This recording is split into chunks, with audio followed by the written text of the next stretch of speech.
Ooh, what up, H-Town? Hey, how we doing? He's Blank, I'm Branham. It's Brian McDonald behind the glass, and it's a Thursday edition of the Killer Bees on ESPN 97.5 and ESPN 92.5. Everybody good? Everybody's fine? Everybody's all right? Yeah, I'm good. A little flare in my headphone. I'm just going to be like Eminem from now on.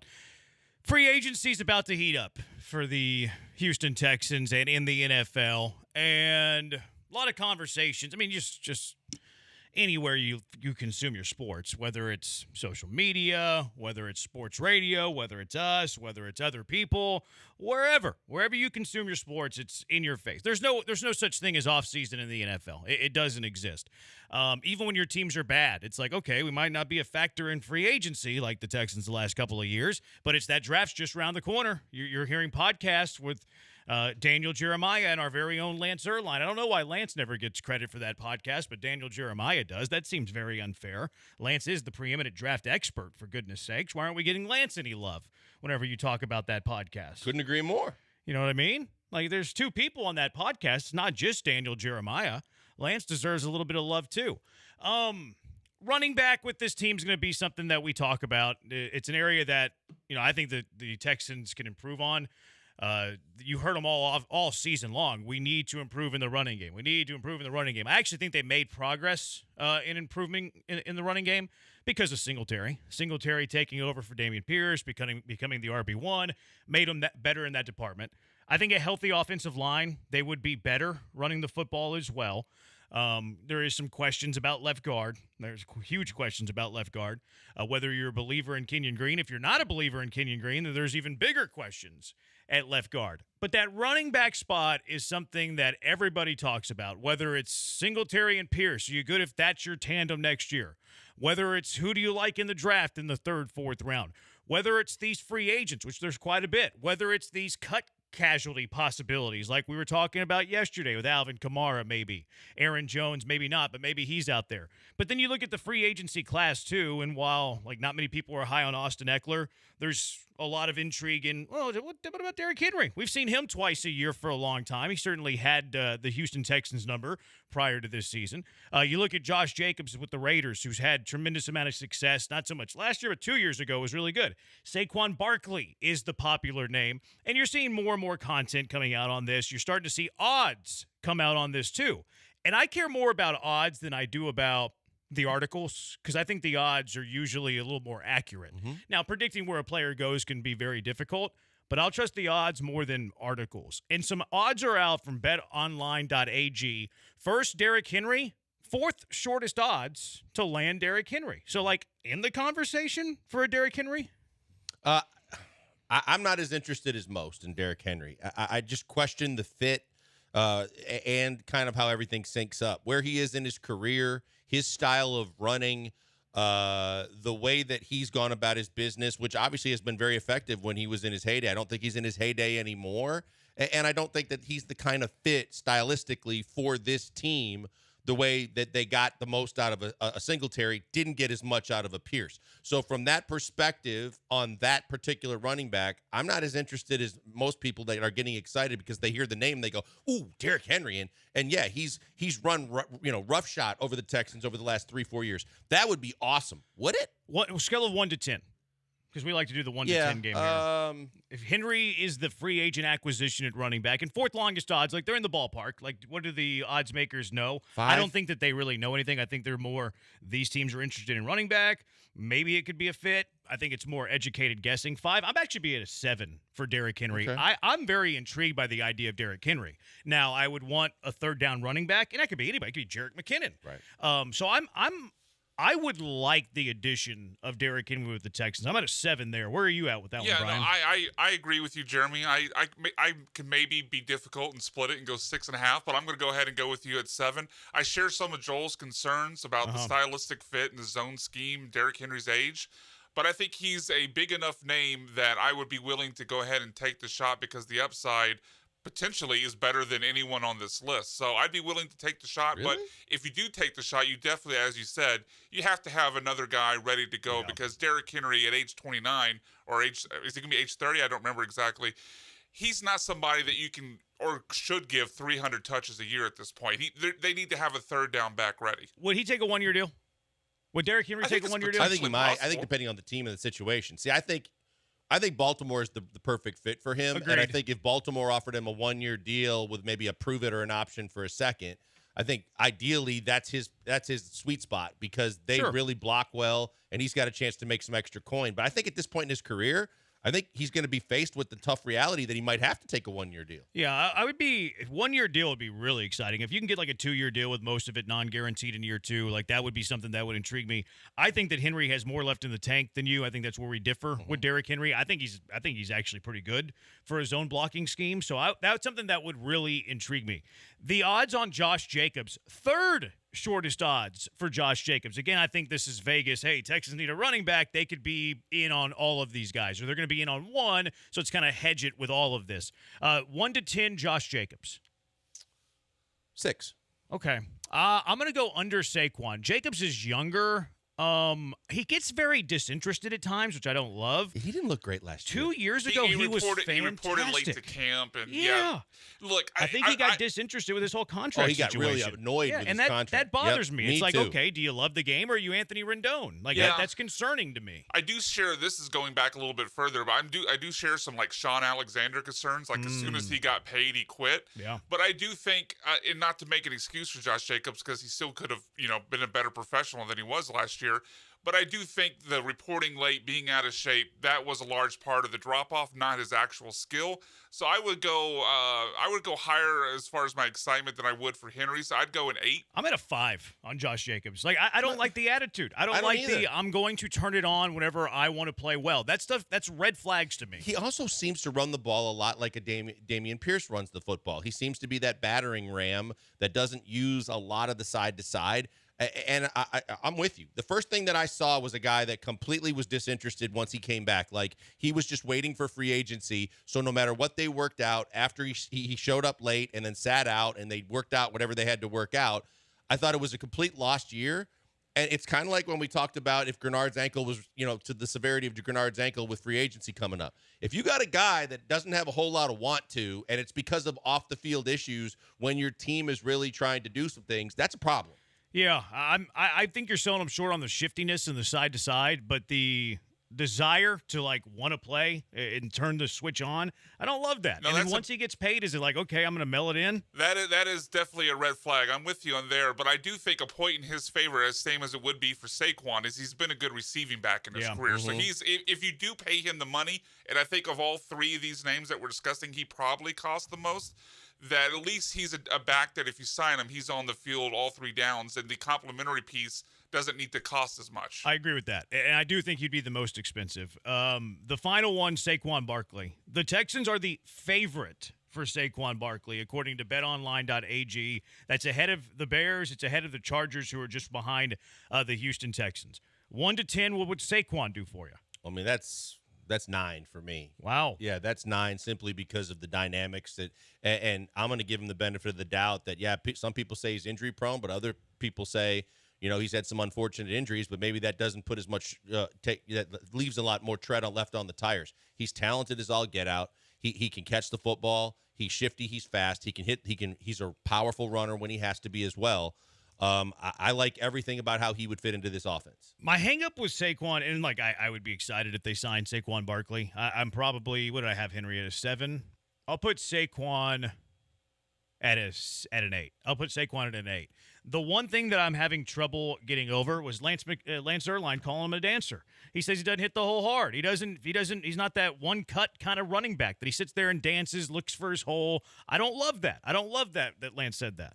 Yeah, that is a concern. I do give Bobby Slowick credit. I think he showed an ability to adjust scheme for his players, and obviously that would be a big change if you're completely going away from the type of running style they did last year and what San Francisco offenses are known for.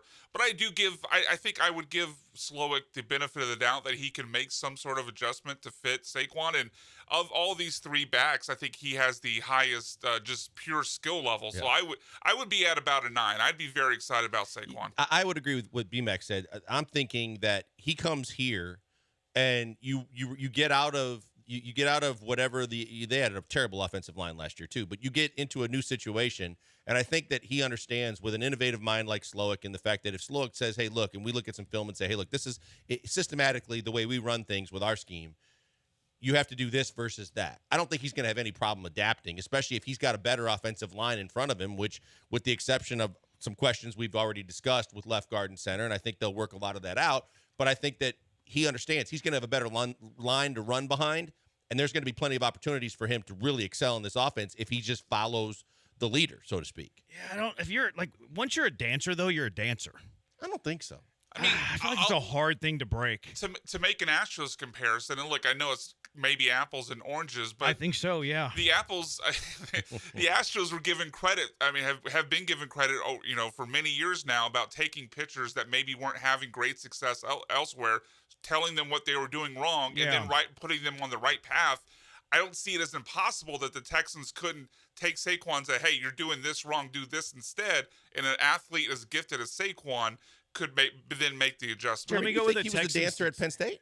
I mean, I'd go on with what Lance said. I didn't watch him play a whole lot at Penn State. I mean, I obviously, as a Big Ten fan, I saw him play a decent amount. Yeah. But I thought that he was a guy that attacked the hole. I thought that obviously he was drafted for a reason. I don't think scouts are going to be all over him if he danced too much. I thought at Penn State he was an aggressive runner. Honestly, the dancing might be the product of where he was playing. Yeah, but I feel like you and Astro-Texans comparison. How about a Texans-Texans comparison? Okay. How hard was it for Dameon Pierce to figure out the new zone blocking far scheme? Less talented than Saquon. Sure, though. but it's his style. Like, you went with the Astros comparison and the Astros are really good at getting a pitcher who is kind of mediocre elsewhere and then making him really good, but they didn't change his arsenal. They didn't change his repertoire. They're like, you're really bad at throwing your third pitch. How about you stop throwing your third pitch? If you're somebody who has trouble like bursting through the hole, if you're somebody who dances waiting around, that is a hard thing to condition yourself out of. You're right, but let's look at this from saying you're right, because I think that Pierce, stylistically, it was just oil and water. It was a bad fit. So of these three guys we're talking about, it's between Jacobs and Saquon to figure out who can be shifty enough and slide enough and laterally quick enough to really fit into this system. I don't think he's going to have a problem adjusting. As a matter of fact, if he has a little shiftiness to his game, it might be more conducive to the system that they run. I'll hear your argument if you think that Jacobs has more of that than Saquon, but I think Saquon, for his size, does it just about as good as anybody. He still has the agility. See, I think it's more burst. I don't think it's necessary. I mean, shiftiness plays a part in this, but I think it's more you're running, you recognize the hole, one cut, boom. That's where Arian was great. Arian wasn't known to be this burner 4-4 guy. I mean, his talent, he was talented, but he was undrafted. But he was special at being able to run in that scheme. He was a great one cut back.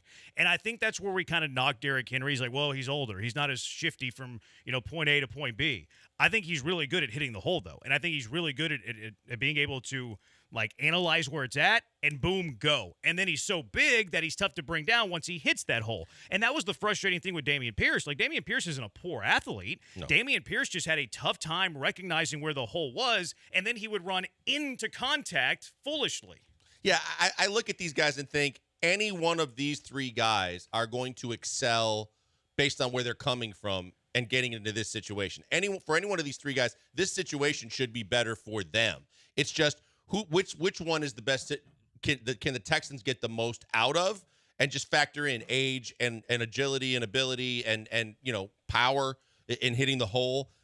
To me, it comes down to the last two guys we talked about. I think, and money's going to matter a whole lot because Saquon seems to really want to get over 10 and maybe buy a couple mil. Whereas I think that you could get Jacobs for less than 10, and that might be a big deciding factor. For what it's worth, I'm looking at a projection on Saquon's contract right now, and it has it for all three running backs. But they're projecting Saquon at 3 years, $29 million. So just under $10 million per year. The length is something that concerns me too. A little bit. Derrick Henry, they have on a 1 year, $10 million deal. That's still the AAV's the same. I don't love that. I don't like. It's 10. just 1 year though. I mean, but I would like 7 at one. I don't have confidence that Henry's still your battering ram horse running back that he was in Tennessee. Yeah, I don't know that I want him to be. Well, I mean, I want him to gain yards. Like, I want him to be productive however he's productive. Right, but I think because of the system too, you need a pass catcher as well. Yeah. So that already lends itself to the fact That's that why he's I gonna don't like split his time. AAV. Yeah. Like, if he was at 6 and then I Right. could add a Jarek McKinnon at 3, Sure. it's like, well, now I'm getting 2 guys Yeah, for 1, yep. blah, blah, blah, blah. What was Jacobs? Jacobs is 4 years, 42, so he'd be the most Jeez, expensive yeah. on this And list. He'd be 4 most years? expensive. Yeah, I'm 10.6 per year. I'm scared of Jacobs showing up 1 season, much less 4 Yeah, I'm seasons. not Yeah, giving I'd be Jacobs out that on that. 4-year deal. Good. I- Jacobs is last on my list here. Yeah, I agree Last with on that. my list. Is it? Yeah. I'd Is be that just fine with price tag? Saquon or Derek, but It's I'd be out on years. Jacobs. I don't love his attitude. Sorry, I just don't. But Henry is of the 3 of them, he's the most like on the back 9 of his career. I mean, he's going to be 30. Saquon's going to be 28 or 27. Yeah, but I think the mileage Henry's taken a beating over the years Yeah, but too. I'm not signing him. I'm signing him for 1 year. I'm trying to get 1 year out of him. I'm not trying to get 3 years out of him. No, I don't like 4 for Jacobs. I thought Saquon was going to be the highest priced in the market no matter what. And if you're projecting that Jacobs is going to make more money, then I'm out on Jacobs. Tony Lone Star, he says 8 on Jacobs. He's 7 on Saquon. He's 7 on Derrick Henry. Which of these 3 would you want the most? And throw in their price tag there, too, because price tag matters, right? 713-780-ESPN, HRP listener line. Busy show. It's a Thursday, so Bad Take Boulevard. Joe is gone, but never forgotten. I have a feeling he's going to make an appearance at Bad Take Boulevard a little bit later. College football has already expanded the playoffs, and now they're already talking about expanding the playoffs again without ever kicking the ball off with the new expanded playoffs. Justin Verlander, he doesn't like being called a diva. Is he a diva? Does he deserve to be a diva? Also, I might have the Homer hat a little bit later when it comes to the Astros. But coming up next, some popular names that we've seen at the Texans pick at number 23 that people don't view as first-round grades. And does this change your mindset a little bit at number 23? 713-780-3776. We're on Twitch, twitch.tv/ESPN975. Search ESPN Houston on YouTube. You can find us there as well. Joel's at Pac-Man Joel on Twitter. Brian's at Sacked by BMAC. I'm at Jeremy Branham. It's the Killer Bees on ESPN 97.5 and ESPN 92.5.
Welcome back, Houston. It's the Killer Bees, Joel Blank and Jeremy Branham, live from the Veritex Community Bank Studios on ESPN 97.5 and 92.5.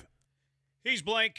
I am Branham. It is the Killer Bees on ESPN 97.5, ESPN 92.5, 713-780-3776, 6146. Texans need to sign an exciting name at receiver or running back to really give them momentum headed into next season.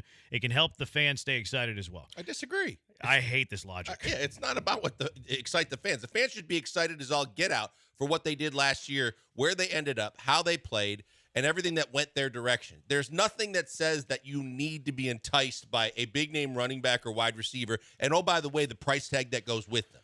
That logic is what drafts Vince Young and Johnny Manziel. Yeah. I mean, Yeah, that's do what it for the fans fans. wanted in 2006 and then again in 2014, and thank God the Texans didn't do it. If you start listening to the fans soon enough, you'll start sitting with them. That's the old saying, right? Yeah. You got it right. I wouldn't listen to the fans ever if I was a general manager. Like, you have to do what you think is in the best interest of the team every single time. Maybe it does. Maybe it is an exciting name at receiver. Maybe it is an exciting name at running back, but you're not doing that because you want the fans to stay excited. And why wouldn't you be excited anyways? Like, what happens in this offseason? Maybe this is the topic here. Maybe this is a segment, 713-780-3776. What has to go wrong this offseason for you not to be excited as a fan? And just thinking about that off the cuff, I think it's very difficult for the Texans to screw up this offseason. Like, unless you're doing something radical, like you draft a backup quarterback at number 23, which isn't even realistic. Like, what realistic scenario is out there? Nah. Yeah, I mean, they had an aging. Yeah, but they drafted Love. They needed a receiver and a couple other things. Right, and but they went that Rodgers route. was old. Like, he wasn't on a rookie deal, second two, he wasn't year two in the NFL. No, but he was coming off an MVP. Sure, but they were looking at that as like they were getting the heir apparent to Rodgers. They drafted, Rodgers when they still had Favre to hand off the baton. That was the same logic. Like at least Rodgers was old. You're not doing that when Stroud's in his early 20s. 22? So, like, what realistic thing happens this offseason where you're not happy with the Houston Texans? I don't think the scenario exists. Would drafting a running back in the first round do it? I think people would get excited about that. Now, there's not a running back that is really I worthy know this year. I don't know how realistic that is, but if they were to take a running back in the first round, I don't know if it would say I'm not excited at all, but I would be disappointed in their decision. Who's the top running back? Maybe Jonathan Brooks? Jonathan Brooks, but he's coming off the ACL. Sure. There's not really a great list of running backs. My just at first blush when you said that, my first response would be trade away a majority of your top first-round picks. I mean, your top draft picks in the first 3 rounds for something that doesn't pan out. See, I just don't think that's realistic. There's no way in hell I see it happening. But if there's something that would actually turn the fans off, it would be, you've got a whole lot of assets to be had with the picks that you have, the good picks that you have in the first couple rounds of the draft for sure. If those go away and it's just for like a player and you're like, I think that people would start questioning. But even still, I don't think that's monumental. Drafting running back a lot of times is like kind of frowned upon by like the sharps of football, but it still excites fans. Like when the Lions drafted Jahmyr Gibbs, they traded up at number 12. It's like, okay, I love this guy. Yeah, it's probably too early to draft a running back, but I certainly love this guy. Now the problem this year is the draft doesn't really have that first round running back. No one's as exciting as Gibbs. Yeah, and if Brooks wasn't hurt, like now it's like a different thing. Like if you draft Brooks, who's healthy at 23, might not sound like the wise thing to do. People would still be excited about that. What if there's something like, because we've done a couple of these mock draft exercises where we raced up to the podium, quote unquote, to draft Byron Murphy. What if the Texans get to 23, someone like Byron Murphy, someone the fans are excited about's there, and then they trade out of the first for like multiple, like a second and a third, or they draft Graham Barton. Sure. So like an offensive lineman, right? Yeah. Yeah, that would make people a little frustrated. Because even the casual listens enough and pays enough attention to like even the D'Amico end of season to know that they need help on the defensive line. And and you're close enough to UT too, you realize UT's got 2 pretty special defensive linemen sitting right there. That if you knew you had the chance to take one of those 2 guys and you completely just passed on it, I think a lot of people would be scratching their temple going, what the hell are we doing? Yeah, I could see that. But it also that's also after free agency. So if you had like a good free agency and you still do that, like you're going to be like, I don't love the pick, but I still like where this team is at. Yeah. I think it's kind of bulletproof for Caserio. Now, it could come back in 2 years. We're like, that was a terrible offseason. But going into opening day, week 1 next year, I don't think Caserio can screw it up. Yeah, but having CJ Stroud and the Nico Collins tank pairing kind of makes, like you said, bulletproof. There's no way not to be excited. But maybe if they have another offseason like they have the last couple of years, where it's a bunch of unsexy veteran names from 1-year contracts, and they pass on everyone that we've talked about that would add excitement, like a Barkley, a Mike Evans, whoever else. Mm-hmm. I'm not saying they would be wrong in that approach, but that might cause fans to lose some excitement. Yeah, you just go bargain hunting on free agency. Yeah, it's you a bunch of you get 1 year, Curtis 2 year Samuel, deals. Antonio Gibson. Right.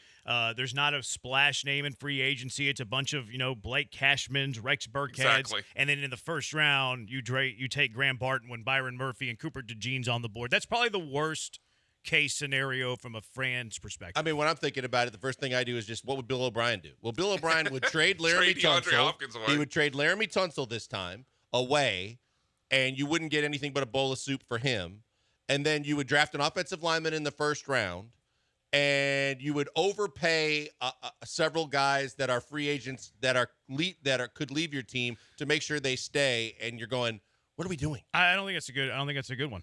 I don't Why? think, because it's not what O'Brien would do. O'Brien wouldn't trade a guy who's under contract. He would trade a guy who's about to expire. So he would trade Nico Collins. Was D-Hop about to expire when he He traded was him? looking for a new deal. He was looking for a new deal, but he still had a couple left on his deal. Right, but he was like looking for a new deal where it's gonna Like you hold out? better you better trade him, you better lock him up or you better trade him. So like that would be like a Nico Collins type. Now Nico is a little younger than whatever Hopkins did it, but Nico's up after next year. I say Tunsil and then because he's overspent. got to protect CJ, and we know how important left tackle is. And if he did a move like trading Tunsil, Right, but we know he traded for guys and then drafted guys where the positions were really weak. Like he was so desperate to protect Deshaun Watson that he overspent for Laramie and then drafted Titus Howard. So like he would overspend where the Texans are currently weak, which would be maybe like linebacker. So maybe he would sign Patrick Queen for 20% above market value. Okay, I'm just going without like that deep of it. I'm going, if Bill O'Brien could screw this thing up, I would think about trading one of your best players that's under contract already, like D-Hop was, and I guess the most expensive best player other than, because CJ Stroud isn't expensive. I'd say I'd start with Tunsil. I think you were on track there though with overpaying to keep someone that's already on your team. Like if the Texans went out and paid above market value to keep Blake Cashman, that would be a very Bill O'Brien move. Or Fairbairn again, right? Because when O'Brien signed him the last time, he already did made it him the once. top 3 or top 4 paid kicker in the league, and everybody's like, what? Why? And he did it to an offensive lineman too. He did it to It was Ben. I think it was Ben Jones. No, it was Nick Martin. Ben Jones. It was is Nick going Martin. to It was see. Nick, yep. He made him like a top 5 paid. Top Yeah, five. it was Yep. it's insane. And then Same he's year, out I of the think. league like 3 years later. Yep. Yeah, he was foolish with how he spent money. Yeah, that's why I was trying to Whitney rope. Merciless too. Yeah, He Whitney gave Whitney Merciless Merciless overpaid. a huge That's right. deal where it's like, okay, like this is I don't like where you're going with this organization. ESPN put together the true first-round picks. Matt Miller, I think we've had Matt Miller on, does really good work for ESPN. He talked about the true first-rounders, like guys with first-round grades. And a lot of times we get lost in the mock drafts. We're like, oh, we love this guy here. We love this guy here. But he put together a list of players who he has true first-round grades for, and he had 16 guys in his first round, like who he has a first-round grade to, which means there's going to be guys who get drafted in this first round, 16 of them, who don't have first-round grades according to him. At the quarterback position, Caleb Williams, Jaden Daniels, and Drake May. So no surprises there. Maybe you're surprised that McCarthy's not there or Nix isn't there, but he doesn't have a first-round grade on them. Running backs, we were just talking about running backs, nothing. He lists Jonathan Brooks as his favorite running back and Audric Estime. I don't know how to say that name, from Notre Dame. He says they have day 2 grades. 4 receivers he has a true first-round grade to. Marvin Harrison, Malik Neighbors, Rome Odunze from Washington, then Brian Thomas, the other LSU wide receiver. 1 tight end, Brock Bowers. 3 offensive tackles, which the Texans aren't in that business. Joe Alt, Olumawa Fashuna, and then Talise Fuaga. He has 0 interior offensive linemen in the first round. So no Jackson Powers Johnson, no Graham Barton from Duke, no whatever that guy's name is from Washington who played tackle, but they look at him as a guard at the next level. 0 interior offensive linemen, which I don't love the sound of that because I'm okay if the Texans drafted lineman at 23, but I want that guy to be a stud. And if they don't have a first-round grade, that kind of diminishes the whole stud part of that. 2 edge rushers, Dallas Turner, Jared Verse, 1 defensive tackle, Byron Murphy, 2 corners, Terrion Arnold, Enos Rakestraw, no safeties. So notable names who are not on this list: Adonai Mitchell, receiver from Texas, We mentioned the Fortuna guy from Washington, the Graham Barton interior offensive lineman from Duke. No Chop Robinson, Penn State defensive end. He's a popular name for the Texans at 23. No Kool-Aid McKinstry, Right. popular name for the Texans at 23. No Cooper DeJean, Right. popular name for the Texans at 23. And the defensive tackle from Illinois. Jerjon Newton, that's right. Yeah. I didn't. Johnny, he wants to go by Johnny. Johnny, I by the way. saw that. I wants to read go that, by yeah. Johnny. Can we call him Johnny Football? Johnny Newton. So does that change the way that you view a few of these names? That maybe that they don't have these first round grades attached to their name? Maybe to some degree, but I think that doesn't mean that they can't be starters for you, especially with like the defensive backs. I think that it maybe changes your thinking in terms of when you look at who they're kind of being tied to for the first round pick. But if you got a Kool-Aid McKinstry in the second round, or you got a DeJean in the second round, or you got a Sweat in the second round, I'd be ecstatic with that. Yeah, it kind of changes my view of it a little bit. Like whenever we're doing these mock draft exercises, like maybe we should be giving more attention to Enos Rakestraw than Cooper DeJean.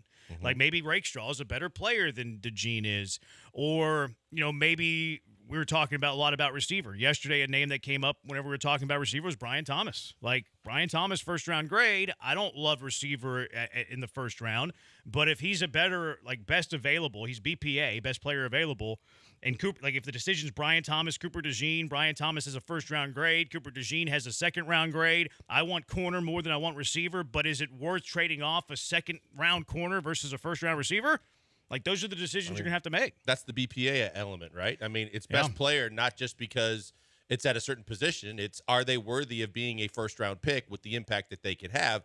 That's another thing to kind of calculate and consider when you're looking at who they could take at 23. Now, would you guys be upset if they traded down? See, that's what 3451 just said, and we hadn't really discussed that. This list seems to indicate that might be the smart move at 23. If there's only 16 first-round graded players, it does kind of tell you trade down.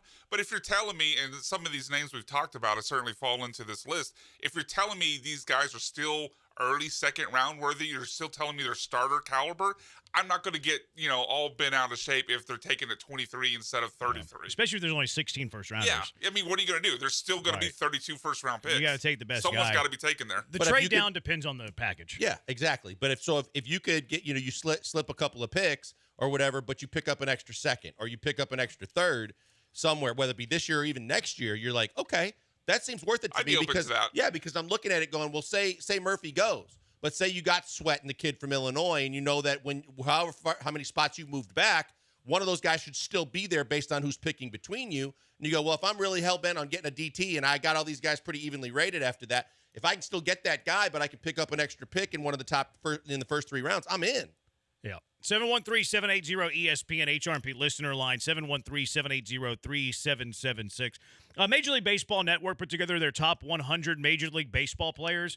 Do you care about this? It's really hard for me to care about it. I'm curious if you do. If you do, 713-780-3776. Few things that I did notice from this. Few takeaways that I do have.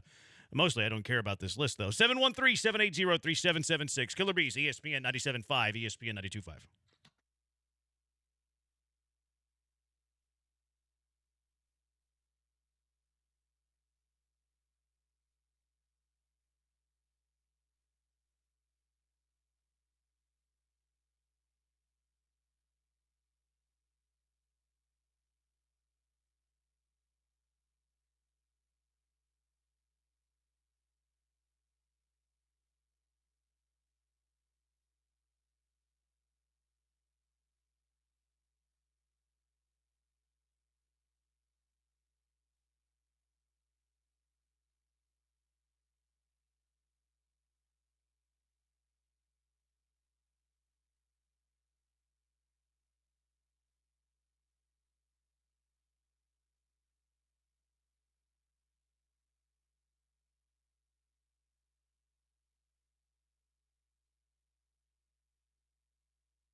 Welcome back, Houston. These guys missed you over the last break. It's the Killer Bees, Joel Blank and Jeremy Branham, live from the Veritex Community Bank Studios on ESPN 97.5 and 92.5.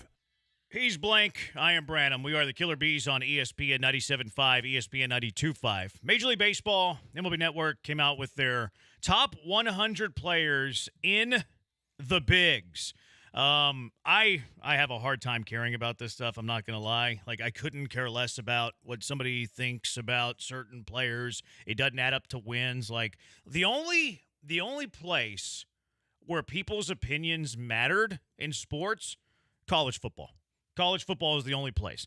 Other than that, every other sport in the world, you have a chance to prove it on the field. So that's why I don't get bent out of shape about what people think of people or people think of certain teams outside of college football, but that's about to change, thank goodness. Now, you'll still have the discussions about, the teams that are the at-large teams, but those teams don't have a case. Go win the conference and you're in. So you have yourself to blame.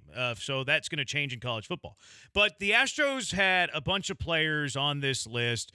They had the most of any team in the American League. It was capped off by Yordan Alvarez at number 8, which you can have an argument there whether or not he should be at number 8 or if he should be a little bit higher.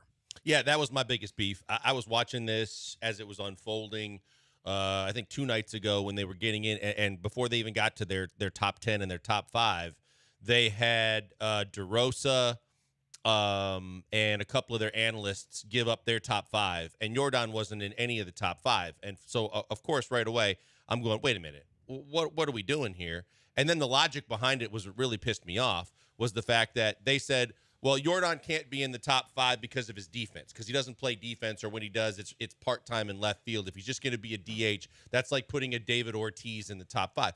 If Yordan hits for average, hits for power, and he is a dominant offensive player that's a game changer, I don't think that should preclude him from being in the top 5 because he doesn't play defense. Especially when you're using the comparison of David Ortiz. David Ortiz at his best was certainly a top 5 player in the league. I don't care if he doesn't contribute on the field if his bat is that elite.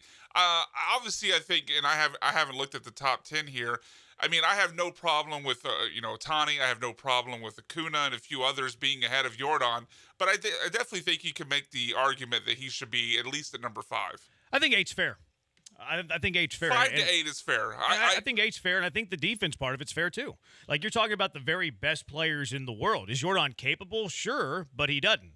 He doesn't play left field a whole lot. And when he does, he's probably below average, quite frankly. So I think it's fair to have him at 8. But the second part where I think it's totally fair to have Yordan at number 8, he gets hurt. He's injury prone. He's somebody who misses lots of games. If the question's always going to be health with Yordan.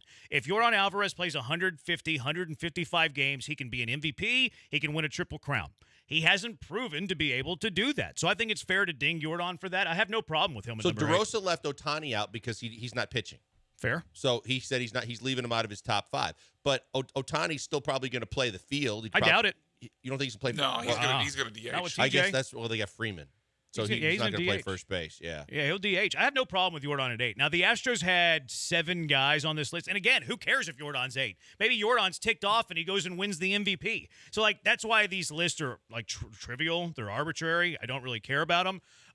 The 3 takeaways I do have, though. Yordan 8, Altuve 22, Tucker 23, Bregman 44, Fromber 55, Hader 60, and then JV was number 62. The first takeaway I had was that I don't have a problem with Yordan being at number 8. I think it's fair because of his health mostly. When he's healthy, though, I think he's one of the best 2-3 hitters in all of baseball with the potential of being the best hitter in all of baseball. On that point, though? Yeah. Like DeRosa had Corey Seager at number 5. Corey Seager was hurt a lot last year. Yeah, Corey Seager plays a premium defensive position. Yeah, but he's got to play, right? So to that point you're making about Yordan, he's got to be available, and he missed significant time in 2 different stretches last year, didn't he? It sounds to me like he's probably going defense there. Like Maybe. You said, it was more defense. They said more defense, right? I'm the one that said injury prone. You did bring up injuries. Yeah, you said DeRosa was more defensive oriented, and that's why he left. He was Shohei one of the guys Yordan that he left Shohei off, and obviously they were saying they actually talked about Yordan, and gave that as one of the reasons why, because he's just predominantly a DH. Yeah, so it seems like they're more defensive-oriented, so that makes sense that Seager would be ahead of Jordan because you play shortstop, and Jordan's primarily a DH. So I think Jordan at 8's fine. For me, it's more health because I think he can be the best hitter in all of baseball. I believe Kyle Tucker at 23 shows how underrated Kyle Tucker still is. I think Kyle Tucker is easily a top 20 baseball player in the world. So being outside of the top 20 shows you that Kyle Tucker is still an underappreciated player in Major League Baseball, according to the talking heads. Also, it shows you how talented the Astros have. The Astros, we just went through all of the names that they had there. They had the most players on this list of any American League team. So like, oh, the Astros losing guys in free agency. Oh, the window is closed. These guys are telling you the Astros are more talented than anybody else in the league, and this is why I told you yesterday. I think the Astros are going to run away with the American League West. Yeah, look, I think it's a great sign. I think you're right. The other thing that I did notice as well, too, and maybe part of it is the L.A. and New York bias when they start looking at major market players as opposed to looking at guys like Jordan, but even specifically to your point on Tucker, I'm like, there's no way that Kyle Tucker isn't in the top, I would say inside of the top 20 for sure. And with the numbers that he's put up, you can make a case that he could be a little bit higher than that. And he seems to fall under the radar all the time. Every year in the playoffs, people are like surprised when you get the national broadcasters to some degree about the level that Kyle Tucker plays at. And you're like, we watch him every night, sure. But surely if you pay any attention to baseball, you realize he's that big of an impact to not just the Astros, but across the league, you can see he's an impact player. I think this texter has a point. 5639. He's talking specifically about Jordan. If Jordan played in L.A. or New York, they'd have him ranked top 3. Okay, I think you could throw that into the Kyle Tucker conversation here too. Like if Kyle Tucker played in one of those big markets, I don't think there's any chance that Kyle Tucker's outside of the top 20. Yeah, you're right. And it is a good text because the thing is, Judge made one of the lists. And if you're going to go by what Judge was able to do last year, he was able to be on the injured list a whole lot. And he didn't do a whole hell of a lot. So to bounce back and say, it's contradictory to me that if you're going to look at it, especially from DeRosa, who had him at number 2, but you're going to ding Ohtani and you're going to ding Jordan, but you're going to take Judge, who wasn't available for a good portion of the year for the Yanks, and you're going to put him at number 2? Especially when you're comparing Aaron Judge directly to Jordan, because one of the flaws in Aaron Judge's game so far has been his falling apart in the postseason, whereas Jordan has an AL MVP, and he has obviously the biggest moment in franchise history with the home run in Game 6 against the Phillies. So, look, if we're factoring defense, you also got to factor in postseason, and so far, Jordan definitely greater sign than Aaron Judge. Well, and the fact that I guess because of the fact that a lot of the national media, too, when they look at this, they're looking at the front runners, the best teams. Everybody had Acuna Jr., everybody had Betts, and everybody had Freeman. And then 2 of the 3 had Ohtani. So those are all big markets, and or best teams. And I teams. think those names are mostly fair. I would start to make the argument for Jordan probably at 5. I thought he should be inside the top 5. Over who? Well, first of all, in Cliff Floyd's list, I think that I would put him above Judge. I think he had a better season last year than Judge. I would anticipate he would do it again. So in Cliff Floyd's list, he had Judge at 3, and I think Jordan's better than Judge. I'll give you that. Yeah, Olsen for sure had a better year last year. Olsen was a monster last year. He might be the most underrated player in baseball. You could win me on that one. Same thing with DeRosa. The fact that DeRosa had Judge at 2 and Corey Seager at 5, and Corey Seager was, like I said, he missed a significant time. I don't have a problem with Seager. He had a great year offensively, but if we're gonna ding Jordan, then he's not dinging Jordan for not playing though. You're right. I did. You said that, but even still, like Jordan played enough to still put up really good numbers. Seager was second MVP. No, I'm saying for Judge. And now you got Judge at number 2. So Judge is number 2. So on those 2 lists alone, and then J-Rod, I understand J-Rod plays in an exceptional center field, but at the same time, J-Rod was 5th on Yonder's list, and I'm like, okay, but offensively, he's okay, but I don't think he jumped. Yeah, he brings stuff to the table. He sets the table for the Mariners, and he plays defense. But overall, if I'm taking one of the 2 players, I'm taking Jordan before I'm taking J-Rod. J-Rod, remember last year we were comparing him to Chas McCormick? Yeah. Chas McCormick had a higher OPS than J-Rod. Yeah, for what it's worth. You can argue Chas had a better season. Yeah, his OPS plus was higher offensively for sure. J-Rod's going to win him over on defense. Plays elite defense, yeah. Yeah, J-Rod's going to win him over on defense. But Chas had a better offensive year. How much does any of this matter? Oh, nothing. Well, you're right. I love it if it's motivational. Absolutely nothing. But just the same way guys pay attention to Madden. Guys, Oh, yeah, guys pay 100%. attention to this for sure. Oh, I think they do. We've seen baseball players care about their MLB The Show rating. Like Yep. Alex Bregman was pissed off about his last year. So maybe, if this is Why he something gained they all that put up in the locker room and it adds 5-10 home runs to Jordan's season, then great. But otherwise, it doesn't matter. 713-780-ESPN. Which 2023 Major League Baseball playoff teams are the most likely to miss the playoffs this year? It's the Killer Bees on ESPN 97.5 and ESPN 92.5.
Informed opinions are oftentimes presented here.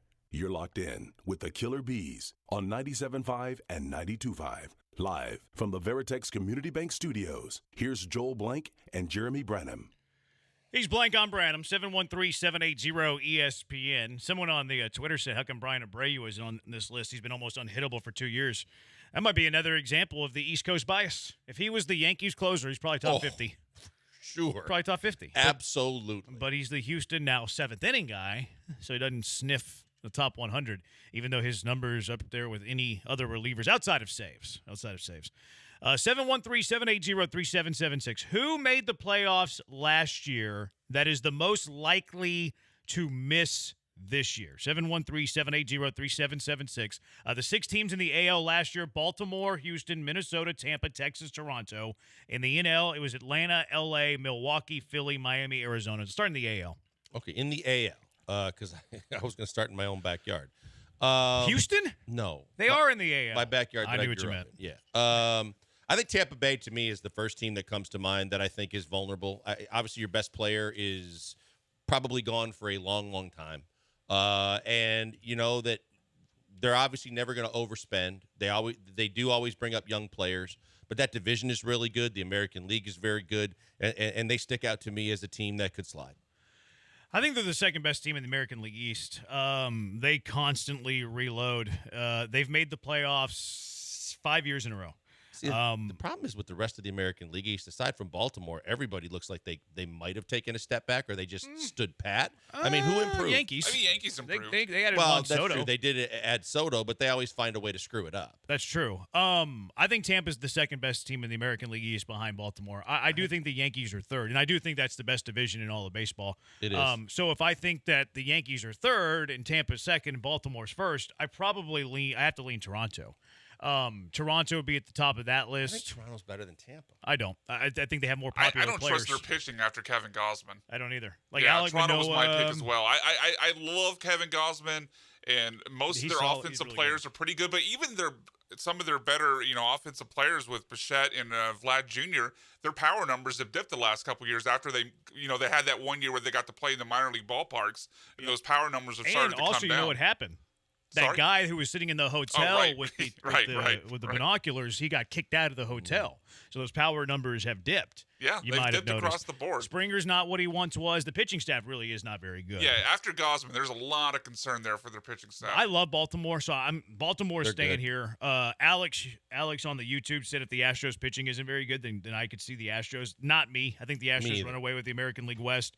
The Twins were the AL Central champions last year. I mean, I think this is one that could go. I think anybody in the AL Central is capable of winning I that think it's division. too outside easy of to the say division any anyway. team from either Central Division. 'Cause Probably. I think if just odds, Brewers and Twins are probably the top two, but those divisions are in such turmoil. It Yeah, feels- I was it going to feels like say the too, but- Twins right off the jump, but when you look at the rest of the division, you go, who really? Cleveland maybe has the best chance to compete Yeah, I like their pitching. with Minnesota. I like the guards pitching. Kansas City's kind of on the rise. I don't think they're there yet, though. Yeah, I think they're missing pieces. Obviously, locking up Witt Jr. was a nice move for them, but I think they're always one of those bargain basements, sign a veteran on the cheap, looking to trade him later kind of things. But I don't think that they have enough around him to make a difference. Yeah, I mean, he wasn't going anywhere. So, like, Right. that they locked him up doesn't really change their prowess in 24. No, it's a good move that they've committed financially to a player that's going to be their foundation. Uh-huh. But for the most part, you look at Chapman last year and guys that they, in previous to that, where they just like to have a guy hang around long enough that they can dump him. I think Cleveland will give Minnesota the biggest run for their money in the division. Texas. There's a good chance their pitching is so suspect with the two big horses at the front that are going to be out, and until Montgomery signs somewhere, and if it's not with them, I think their starting pitching, their bullpen ain't great. Their pitching is where everything is question marks for me. Their offense should be exactly what it was last year, and the kid that you They have two. warned us about. They have Evan Carter and Wyatt Langford. Their offense is unbelievable. Carter was the kid in the playoffs too, right? That came on.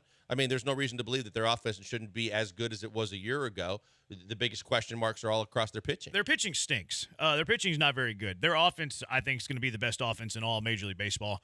I don't think that they're. I think that they're going to be right there where they were last year, like right on the chasing a wild card, eventually getting a wild card. I just think that offense is too good. It is. The pitching's brutal. Pitching is It'll bad. be interesting because I mean, some of the reasons we hear why they didn't be more aggressive in free agency with adding starting pitchers is the lack of the regional, the RSN money. I wonder if that affects them then in the trade market as well when it gets close to the trade deadline. Because I agree with you guys. I think they can slug their way to being not that far behind the Astros. But if they're unable to, because of the money reasons with the RSN, to then make a move at the trade deadline, then maybe that's where they fall off in the second half. Yeah, I think that they're going to be in the hunt for a wild card, but I could see them missing. I would have them in, but barely. I could see them missing. NL, I think Atlanta's the best team in all of baseball. No doubt. They're loaded. The Dodgers have spent a lot of money. And plus the West, I think, has gotten worse too outside of Arizona. Mm-hmm. But even Arizona, they were 16 games behind the Dodgers last year. I don't think Arizona has closed the gap by 16 games in this offseason whenever the Dodgers have added a couple of Japanese imports.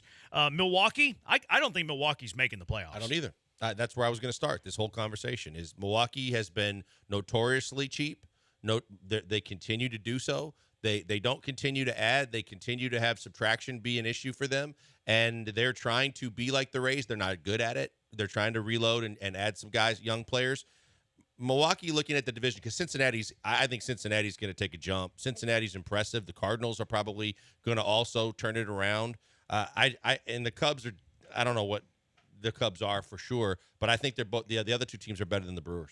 I think the Reds win this division. I love their talent. I'm buying their talent. I can see the Brewers finishing fourth in this division. It's possible. Yeah, behind the Cubs, behind the Cardinals. Yeah. Cardinals spend a little money, Absolutely. too, on their pitching staff, and they have some young players that I like. Like, I like Jordan Walker. Yeah. Big fan of Jordan Walker. So, like, I'm with you. I could see that as well. The other teams after the Brewers, you had Philadelphia. I don't see Philly slippage. I think they're going to be back. Like, they brought back Nola. Harper's Bryce healthier. is healthier. Yep. They signed Whit Merrifield. If that moves the needle, they That's did the yesterday. name I was trying to think of, another Kansas City guy that they just end up dumping out on eventually. But yeah, I think the Phillies aren't going anywhere. Miami. I think they miss. They could miss. Their pitching's Alcantara's solid. out for the entire season. Yeah. They're bringing Yuri Perez up, though. Like, the question is, remember he was if on they that miss, pitch count last year? Who replaces him? Uh-huh. The Mets, I don't believe in. No, but it doesn't have to be the Mets. Like, it No, could I be know. anybody in the National Right. League because it was a wild card spot. The Pods and Giants. Pods are, I think they're younger, but they still have talent. The Giants tried to make some splashes. They'll be better. But They did add Soler. Yeah, they did. Jared says the Diamondbacks won't make the playoffs again. I was gonna ask Overperformed and you- didn't I thought do about too that. much I was this going to ask you offseason. guys about that because there's a lot, especially at the top of the rotation. I mean, most of these guys had great years last year, but Zach Gallen's been somebody with a lot of red flags with his elbow. You could see maybe him having an injury problem this year. Merrill Kelly was just the guy before the last couple years in Arizona really resurrected his career, and then Eduardo Rodriguez, good pitcher, but new ballpark, new league. I could see maybe him taking a step back. So. And that was a team that won, 88 games last year. So it wouldn't take a whole lot for them with the win-loss record. They take, 3-4 games with a step back, and suddenly they're out of the playoffs. I like their team. I think they got a good squad as well. I I like like their him. I pitching just staff. see red flags. I just don't think the national, we were just coming up with some of the names of who That's the replaces problem. Miami. That's I why don't- Diamondbacks yeah. probably make it. It's not. I think they take a step back, but the rest of the National League after the Dodgers and the Braves is so mid that it probably doesn't matter. Arizona's rotation, you mentioned guys there, their top four are legit. No, they're Gallen good. really, I really just good. I just see But red they're flags. deep. But they're deep though. So they can survive if a guy's not himself and has a bad year, or if a guy gets injured. I don't know how to say the Brandon Piffat guy. I don't either. That guy's I don't got either. really good stuff. I could see him taking a step up, even if Merrill Kelly takes a step down. And what I like about them offensively is outside of Corbin Carroll, I don't think they have an elite guy, but they don't have any holes. Christian 1 Walker's through really 9, good. they're Yeah, just Christian solid. Walker's really Marte's good. And I think that's how you're good in baseball, is Yeah. when you're really solid. It's why I like the Astros lineup this year. I think that they're just really solid. Even Jake Myers, who should be batting 8th or 9th, I think has potential. Jeremy Pena is going to be batting 8th or 9th, has potential. You look at the Astros last season with their lineup, major hole in the 9 spot with Martin sure. Maldonado. So I like teams whenever 1 through 9, they have some promise. And Myers isn't a good offensive player. Pena's been a very average to below average offensive player, but they have promise. Pena 2 years ago could knock a ball out of the ballpark. Jake Myers had 2 homer games, and had a really good rookie year up until the shoulder injury. So that's what I like about Arizona. I just think they're deep. I don't think they have any holes. Adding Suarez Suarez and is the Jock guy. Peterson really made them deep in the lineup. And they signed Randall Grichuk. And remember now, Suarez was a guy that the reason why that Seattle traded for him was because he made his name in Cincinnati, where he was pretty decent. Maybe going back to the National League helps him, but at least and they it's tried. it's a good hitter's ballpark Yeah, too. They tried to add. And Corbin Carroll, I think, is a bona fide superstar. He's good, So really good. There's that part of it, Yeah, too. he's somebody that not top 10 right now. And that we talked about the MLB top 100 list. This time next year, he could be in the top 10. Was he not top 10? I told you I didn't care about these lists. He should have been. Clearly The guy's a not. star. He's really good. 713-780-3776. Am I a homer? I think the Astros pitching staff can be the best in the league. 713-780-3776. Killer Bees, ESPN 97.5, ESPN 92.5.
razor blunt commentary delivered with a special purpose. What's happening to my special purpose? It's the Killer Bees, live from the Veritex Community Bank Studios on ESPN 97.5.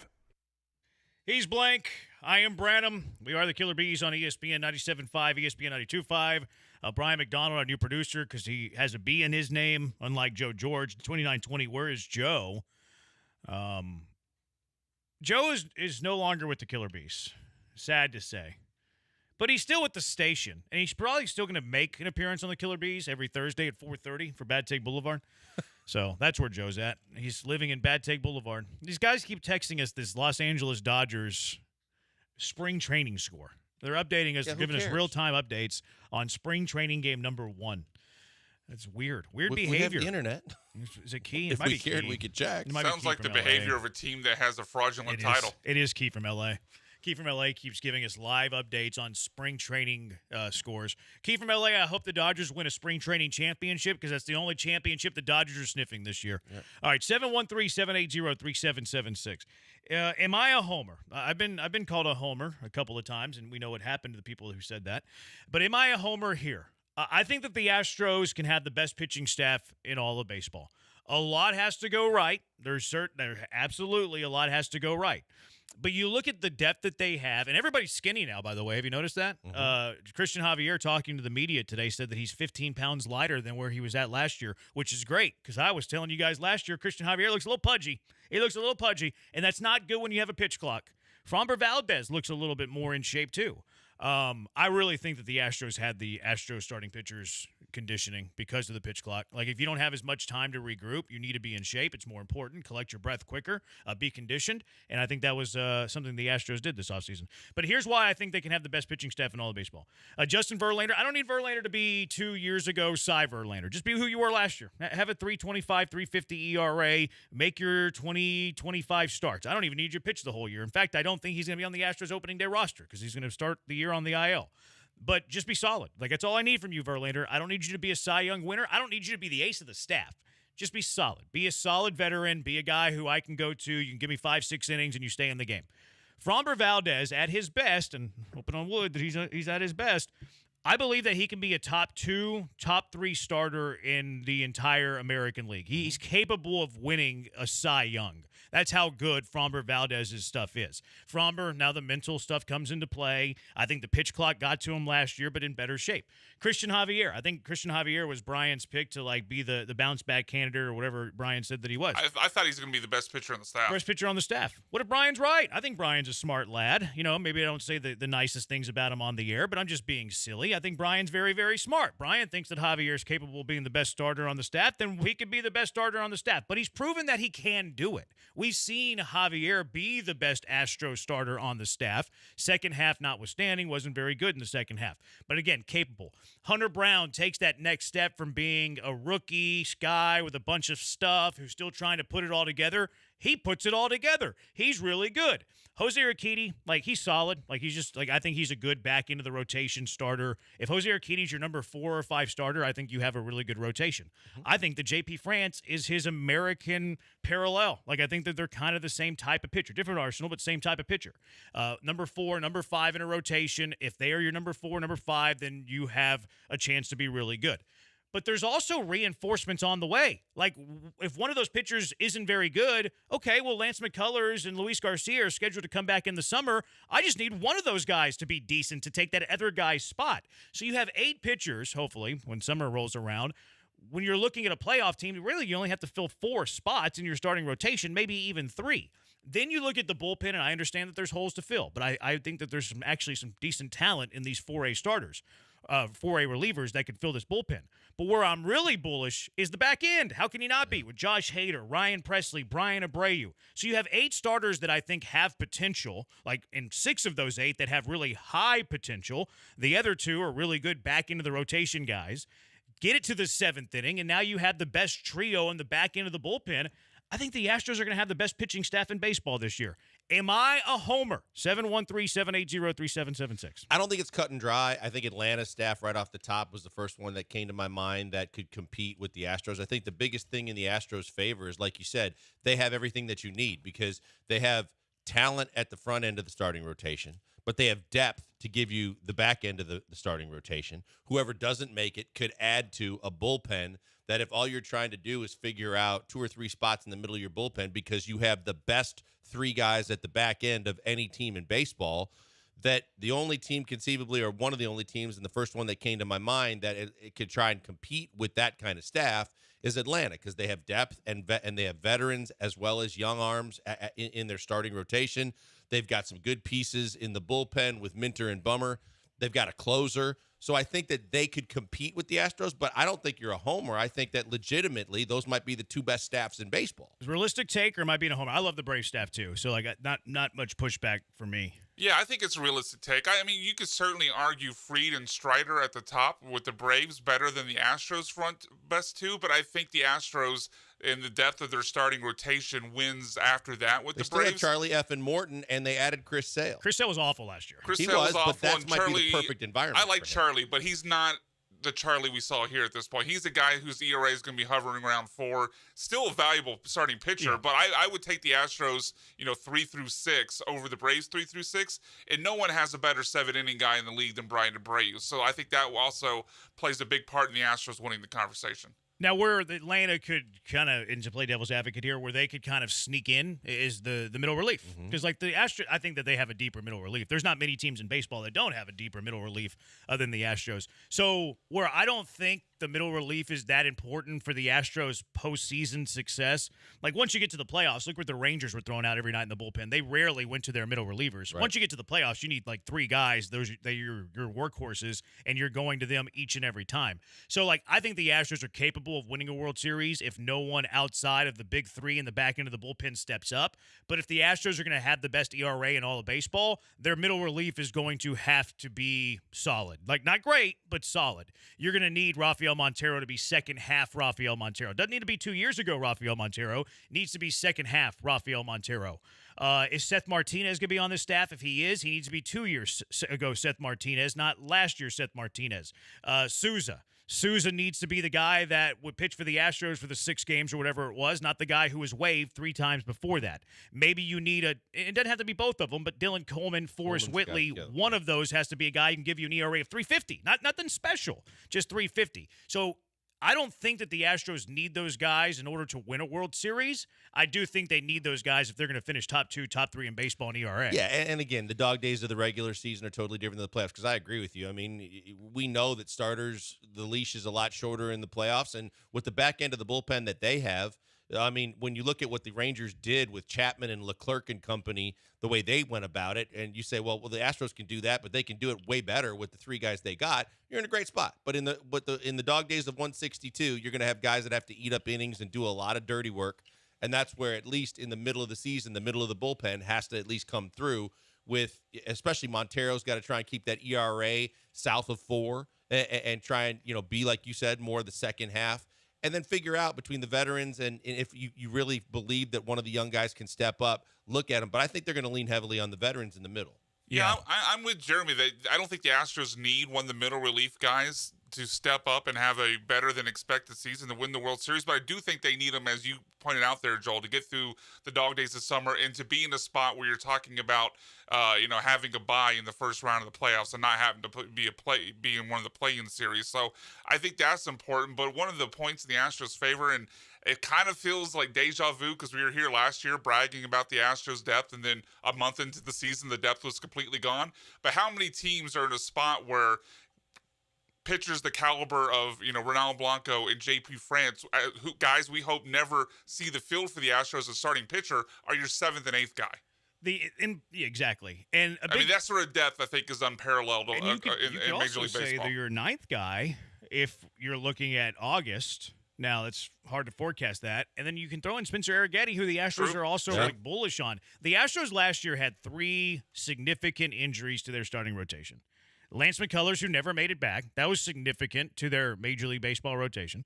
Luis Garcia, who tore his UCL pretty early, missed the rest of the year. And then Jose Urquidy the very next day had that shoulder thing again that he missed a good chunk of the rest of the season. The Astros had 3 critical injuries to their starting rotation and still finished 8th in all of Major League Baseball in ERA. They were 8th. They were behind Baltimore, which Baltimore added Corbin Burns. I'm kind of surprised Baltimore was that high. They did it mostly with their bullpen, but their big closer's out for the year. Minnesota was ahead of them. They returned most of their guys except for Sonny Gray, pretty big loss. Tampa was ahead of them. Tampa returns almost everybody but Glasnow, and Glasnow barely pitched for them last year. Toronto was actually fourth in ERA, which I think was more smoke and mirrors. Seattle, which they're going to be legit. Seattle's going to be really good pitching staff-wise. San Diego is 2, which they lose Blake Snell, they lose Josh Hader. And then number 1 was Milwaukee, who lost Burns, and then Woodruff is out for the year. Right. And Toronto lost Hicks.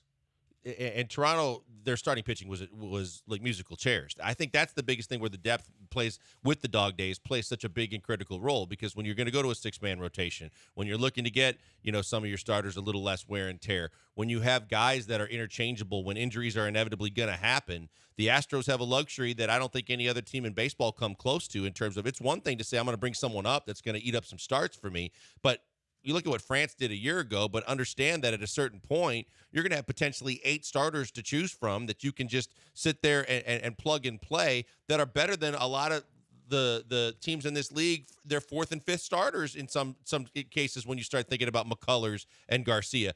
That's a fantastic spot to be in, because that depth means something. And if your starters stay healthy, some of those 7th, 8th starting pitchers can then be some of your answers in middle relief. Mm-hmm. So even if the middle relief guys don't step up, you have some potential alternatives without even making a trade. Yeah, you could go Luis Garcia, Hunter Brown. Yeah, exactly. You're trying to limit Luis Garcia. His first, little few months back from Tommy John. Maybe Hunter Brown is still pitching well, but is not going deep into games. He's got an ERA hovering around 4. He's been a guy that can come out of the pen and give you an inning. He's more, to me, of a mop-up guy. Like, he's not a weapon out of the bullpen, I don't feel. Whereas Hunter Brown, to me, can be a major weapon out of the bullpen. You said that with Urquidy because of his stuff? Yeah. I get that. Like, I like strikeout in my bullpen. Adrian, honestly, guys like Bielak and Seth Martinez can fill that role. Middle relief, 350, sub-4 ERA. Astros need to utilize these guys. Again. I could see Bielak making the team as a long reliever. Bielak dominated the Rockies That's true, last he year. did. I could see him being a long reliever breaking camp. Really? Yeah, I could. I think Yeah, Seth mop-up guy if I you're would up trust big, Seth you're down Martinez to be my mop-up long reliever Well, guy I think before he'd be Bielak. more. I think Martinez would be more of your middle reliever. Like, he'd I be don't higher in the pecking order than Bielak. When you say stuff, that's what makes me think that, and I agree with you that you got to have a more dominant pitch, and in most cases, a above average fastball. That's why I would think Martinez would be more the guy that would be more mop-up. Well, I think Martinez is better stuff than Bielak. Oh, I agree, but that's what I said. I don't want to see Bielak anymore. I No, want to see other options. Bielak is your mop-up guy. Like, I he's think the guy Blanco's the guy for one inning that has right. that kind of stuff. I think we're talking about 2 different roles. Like, I'm talking about Brandon Bielak whenever you're up by 5, down by 5, and instead of using your dudes, you have a guy eat 2 innings. Yeah. Like, that's the perfect role for Brandon Bielak. And because I don't think Verlander is going to make the team, or not make the team, I think he's going to be on IL. Now, that'd be a hot take. I think he's going to be on the injured list on opening day. That's where I think Bielak could probably be on the Astros opening day roster, be there for 2 weeks, let Verlander get back, and he's your last guy in the pitching staff where he's only pitching in mop-up duty. 713-780-ESPN, HRP listener line, 713-780-3776. Making mock drafts great again. It's what the Killer Bees do. How are we making mock drafts great again today? And how are we making the Texans better today? 713-780-3776. Killer Bees, ESPN 97.5, ESPN 92.5.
Most bees make honey. These killer bees make great sports insights, but they also make honey.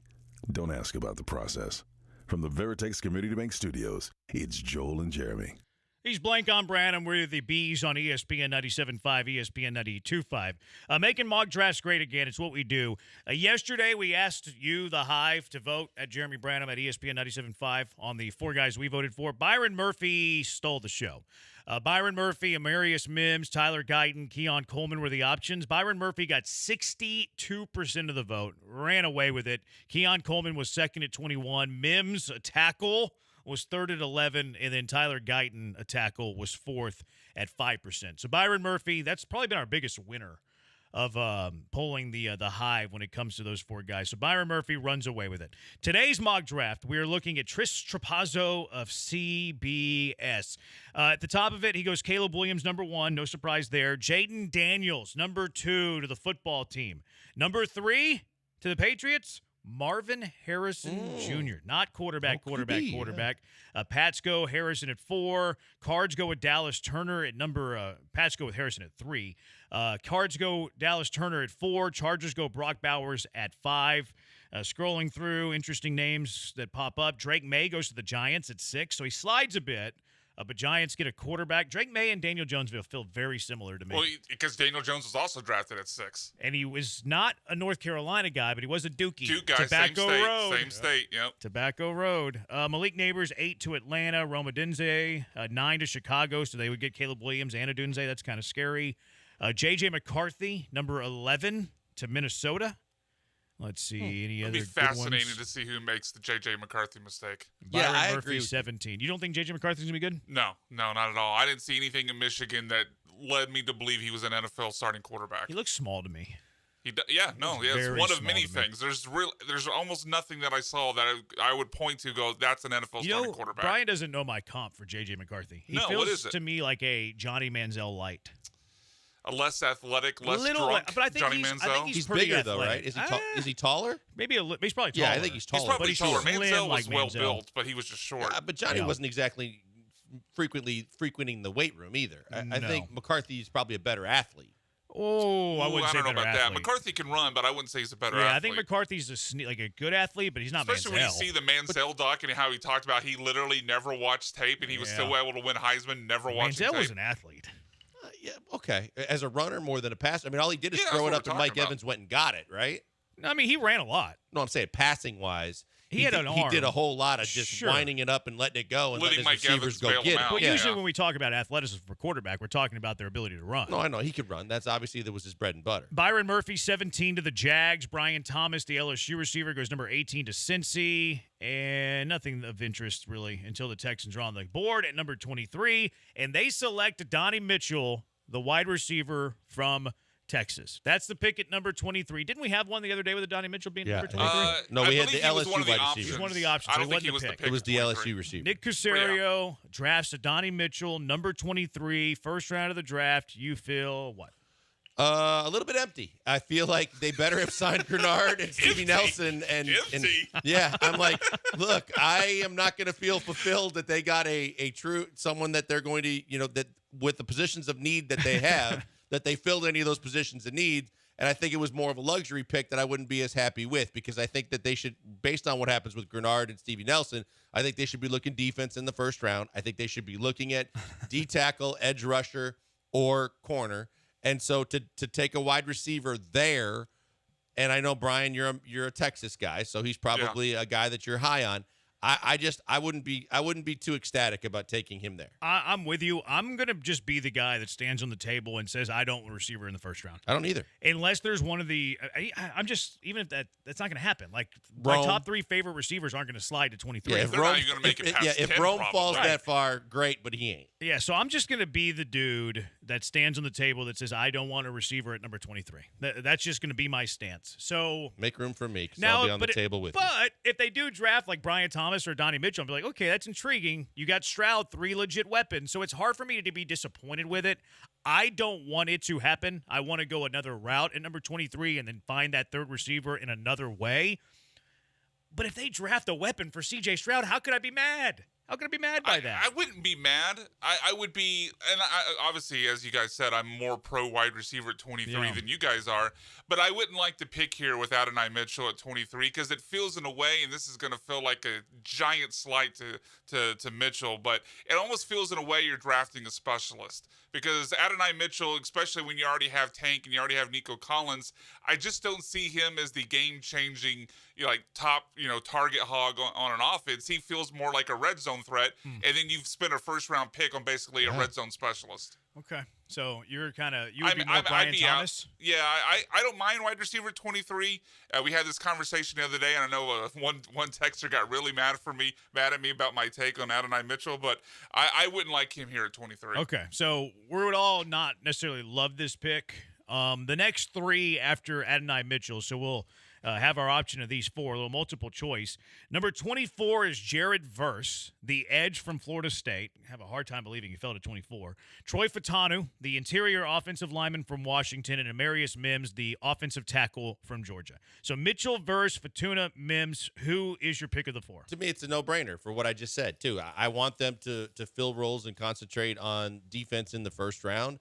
I think Verse would be unbelievable if he was available at that point. I think that you put him on that defense and you put him opposite of Will Anderson, and you know that you've got your young bookends that you can work with. That's the pick for me. I'm not going to an offensive lineman. I'm going exactly where I think the positions of need are, and I think that would be a great pick. I'm with Joel. I mean, if we're all assuming that none of these needs have been filled in free agency, and all of these are still positions that you want to add someone to, I would definitely lean pass rusher. I said this the other day, and I believe it. Pass rusher to me is the second best or second most important position on the team after quarterback. So I don't mind interior offensive line, but I wouldn't pass on Verse here. That's where I'm at too. It's unanimous. Jared Verse is the pick. I can't believe that he fell to 24. We were talking earlier about 16 players with first-round grades, and he was one of the 16, and he slides all the way to number 24. Now, if you take Verse off and you had to go Mitchell or Fatuna, who are you picking? Who's got the most versatility as an offensive lineman? Not Mitchell. Yeah, right. No, I mean, I'm saying, I'm saying of the offensive linemen that are still there, because I'm just looking at the rest of the first round going, well, then, I mean, I'm either looking at a guard, and I don't think you're going to take a guard there, but if you would, then I'd look that. Otherwise, then I would, again, I don't want receiver in the first round. I think I'd rather go guard than receiver. I would too, but there's certainly some PTSD from Kenyon Green 2 years ago. That's fair. Like we talked earlier in the show about like what would make the fan base not excited going into the season based upon what you did in the draft and free agency. Drafting a guard at 23 and then to having the conversation of what is Kenyon Green? That would certainly be a move that may not bring out a whole lot of excitement. What would But I think he could start on this team, so I wouldn't hate it, but it would be a very unsexy move. The stain of Kenyon Green, how much stain was removed with what we think is a hit with Juice Scruggs? Yeah, but Juice is going to be your center, right?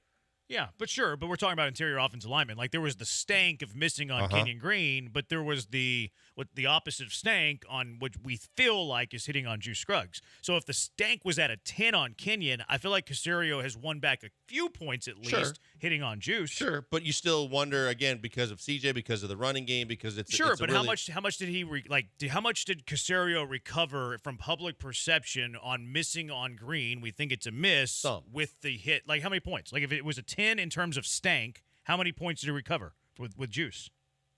3 or 4. I'm at 2. I'm at 2. What about you, Brian? Yeah, I'd be at 4. I think he claws back a few points. I think he claws enough back to be able to give him a reasonable benefit of the doubt. Okay, that's fair. Patterson was a good find. I thought Juice was a good pick, but he still was second round, right? So I mean, he traded up to get him too. He was a high pick, and you gave up something to get him. I think that's a nice rebound, but to take a guard that high and have him be that bad, it's not a great look. I think those are two separate conversations, though. You're right. Yeah, 30-16, I'm not in the camp of receiver in the first round either, but to be fair, the Texans did seem to struggle in the red zone a little bit last year. Maybe A.D. Mitchell makes some sense. That is true. They did struggle in the red zone. I would say it's more running game, but hey, red zone target never hurts. 9-2-7-1, verse and run to the podium. I think that's true as well. 3-6-6-7. I'd be happy if they picked a player that doesn't already have an injury history. I mean, Stingley worked out all right. Yeah. Stingley worked out all right for the Texans. Kenyon, maybe not so much. Ooh, I like what the Texans did in the second round in this mock, though. They drafted Sweat. Yeah, it depends on what you think of Sweat. Is he a fit for the Texans? Some think that he might not be. I don't care what he That weighs. late in the second round, I'd be willing to find out. Yeah. I've seen him going in the third.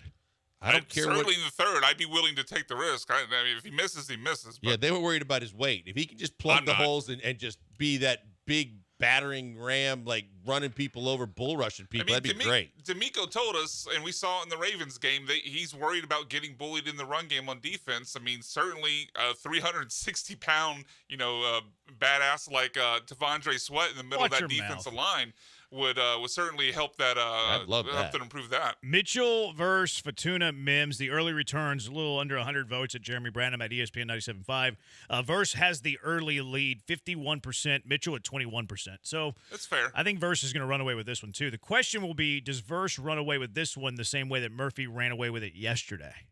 I don't think he's going to get to Murphy numbers. No, I agree. I don't think he'll get to Murphy numbers. All right, 713-780-ESPN Thursday. It's 4:30, a little after 4:30, or bad. Bad Take Boulevard. Who belongs on the list? A lot of you have been wondering where Joe has went.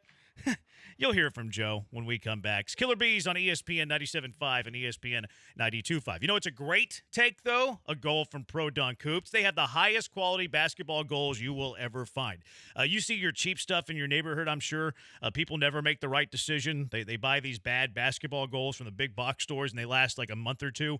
Rims are jacked, backboard's broken. Sometimes they're not even upright anymore. They're laying down on their belly. Well, get the highest quality goal from Pro Dunk. It's about to be March. We're a few days away from March, so 'tis the season for basketball, right? Probably the month you want to play basketball more than any other month. Your kids want to play. It's a great gift for your kids. Maybe a birthday coming up, or just give them the gift in March. It's March Madness, baby.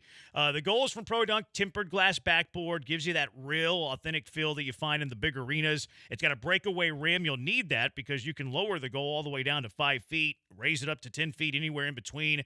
Stainless steel hardware. Also, it's rust-proof. They have the rust armor on top of it, which is great because we live in Houston, for goodness sakes.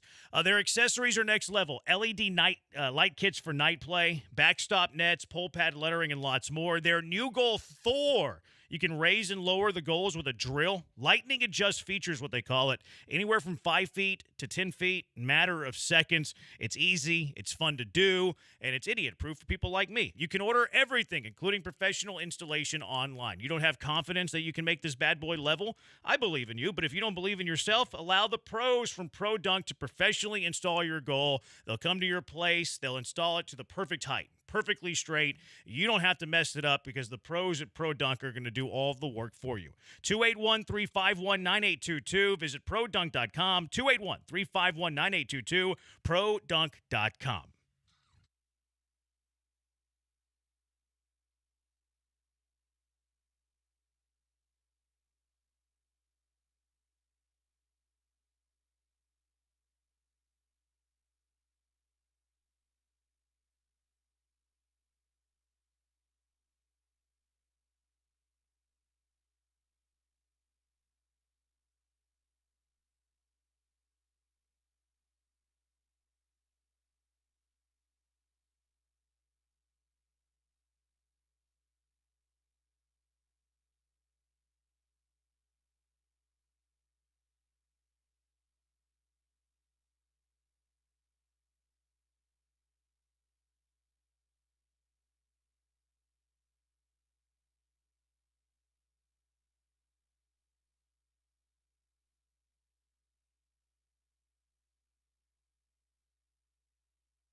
He's Blank. I'm Branham. Everybody's favorite segment of the week where you get to hear the worst takes of the week. A lot of you have been asking where Joe has gone. Well, Joe's alive and well. We'll get to Joe in a moment.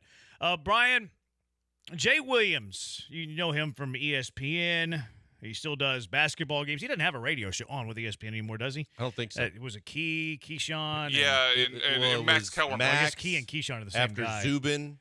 After it was interchangeable, then Keyshawn skipped, and Zubin they got rid of, and then I think they got rid of Max too, so they just kiboshed the whole thing. like Jay on College Game Day. I like him on games too, but he was going at Caitlin Clark for this bad take. I think she is the Stephen Curry of women's basketball. I think she has changed the dynamics of the way the game is played. I think the way she plays, the pizzazz, is like she's probably the most prolific scorer the game of basketball has ever seen. Unmatched. I am unwilling, and maybe it's more the Kobe mentorship around me, to say that she is great yet. I think she is the most prolific scorer the game has ever seen. I hold great or the levels of immortality or the pantheon to when you win championships. That's just me. So Diana Taurasi, when you win 3 consecutive championships, 2-time National Player of the Year, it has to culminate with the chip. It has to. Full disclosure, Brian, the one who put this on here, because I object to this, actually. Where do you stand, Blankers? I would tend to agree with it because of the fact that Taurasi, and later on, if you saw the how far in depth he went into, he put Breanna Stewart on there too. And if they play at UConn and they got a hell of a team around them, that's one thing. But I don't think that should take away from Caitlin Clark's greatness. I mean, she's a great player. Plenty of great players have never won a championship, but have been completely outstanding, dominant, one of the best 5 players in the country. I think it's pretty safe to say she's that. With that, I'd say she's a great college basketball player. Yeah, I think where the hang-up is here with what Jay said is, like, he said that Caitlin's not great. Yeah. That's probably not the word he meant to use, because he said great and then said immortal and pantheon of winning titles. Great was too light of a word. He should have said, I'm not putting her up there with the immortals like Taurasi Like and the Mount Breanna Stewart. Rushmore, So, yeah. like, I think the great was a mistake. I feel like he didn't mean to say great, because I agree with Jay Williams. Like, Caitlin Clark is great. She's one of the greatest women's college basketball players we've ever seen. Is she on a tier below the ones who have championships?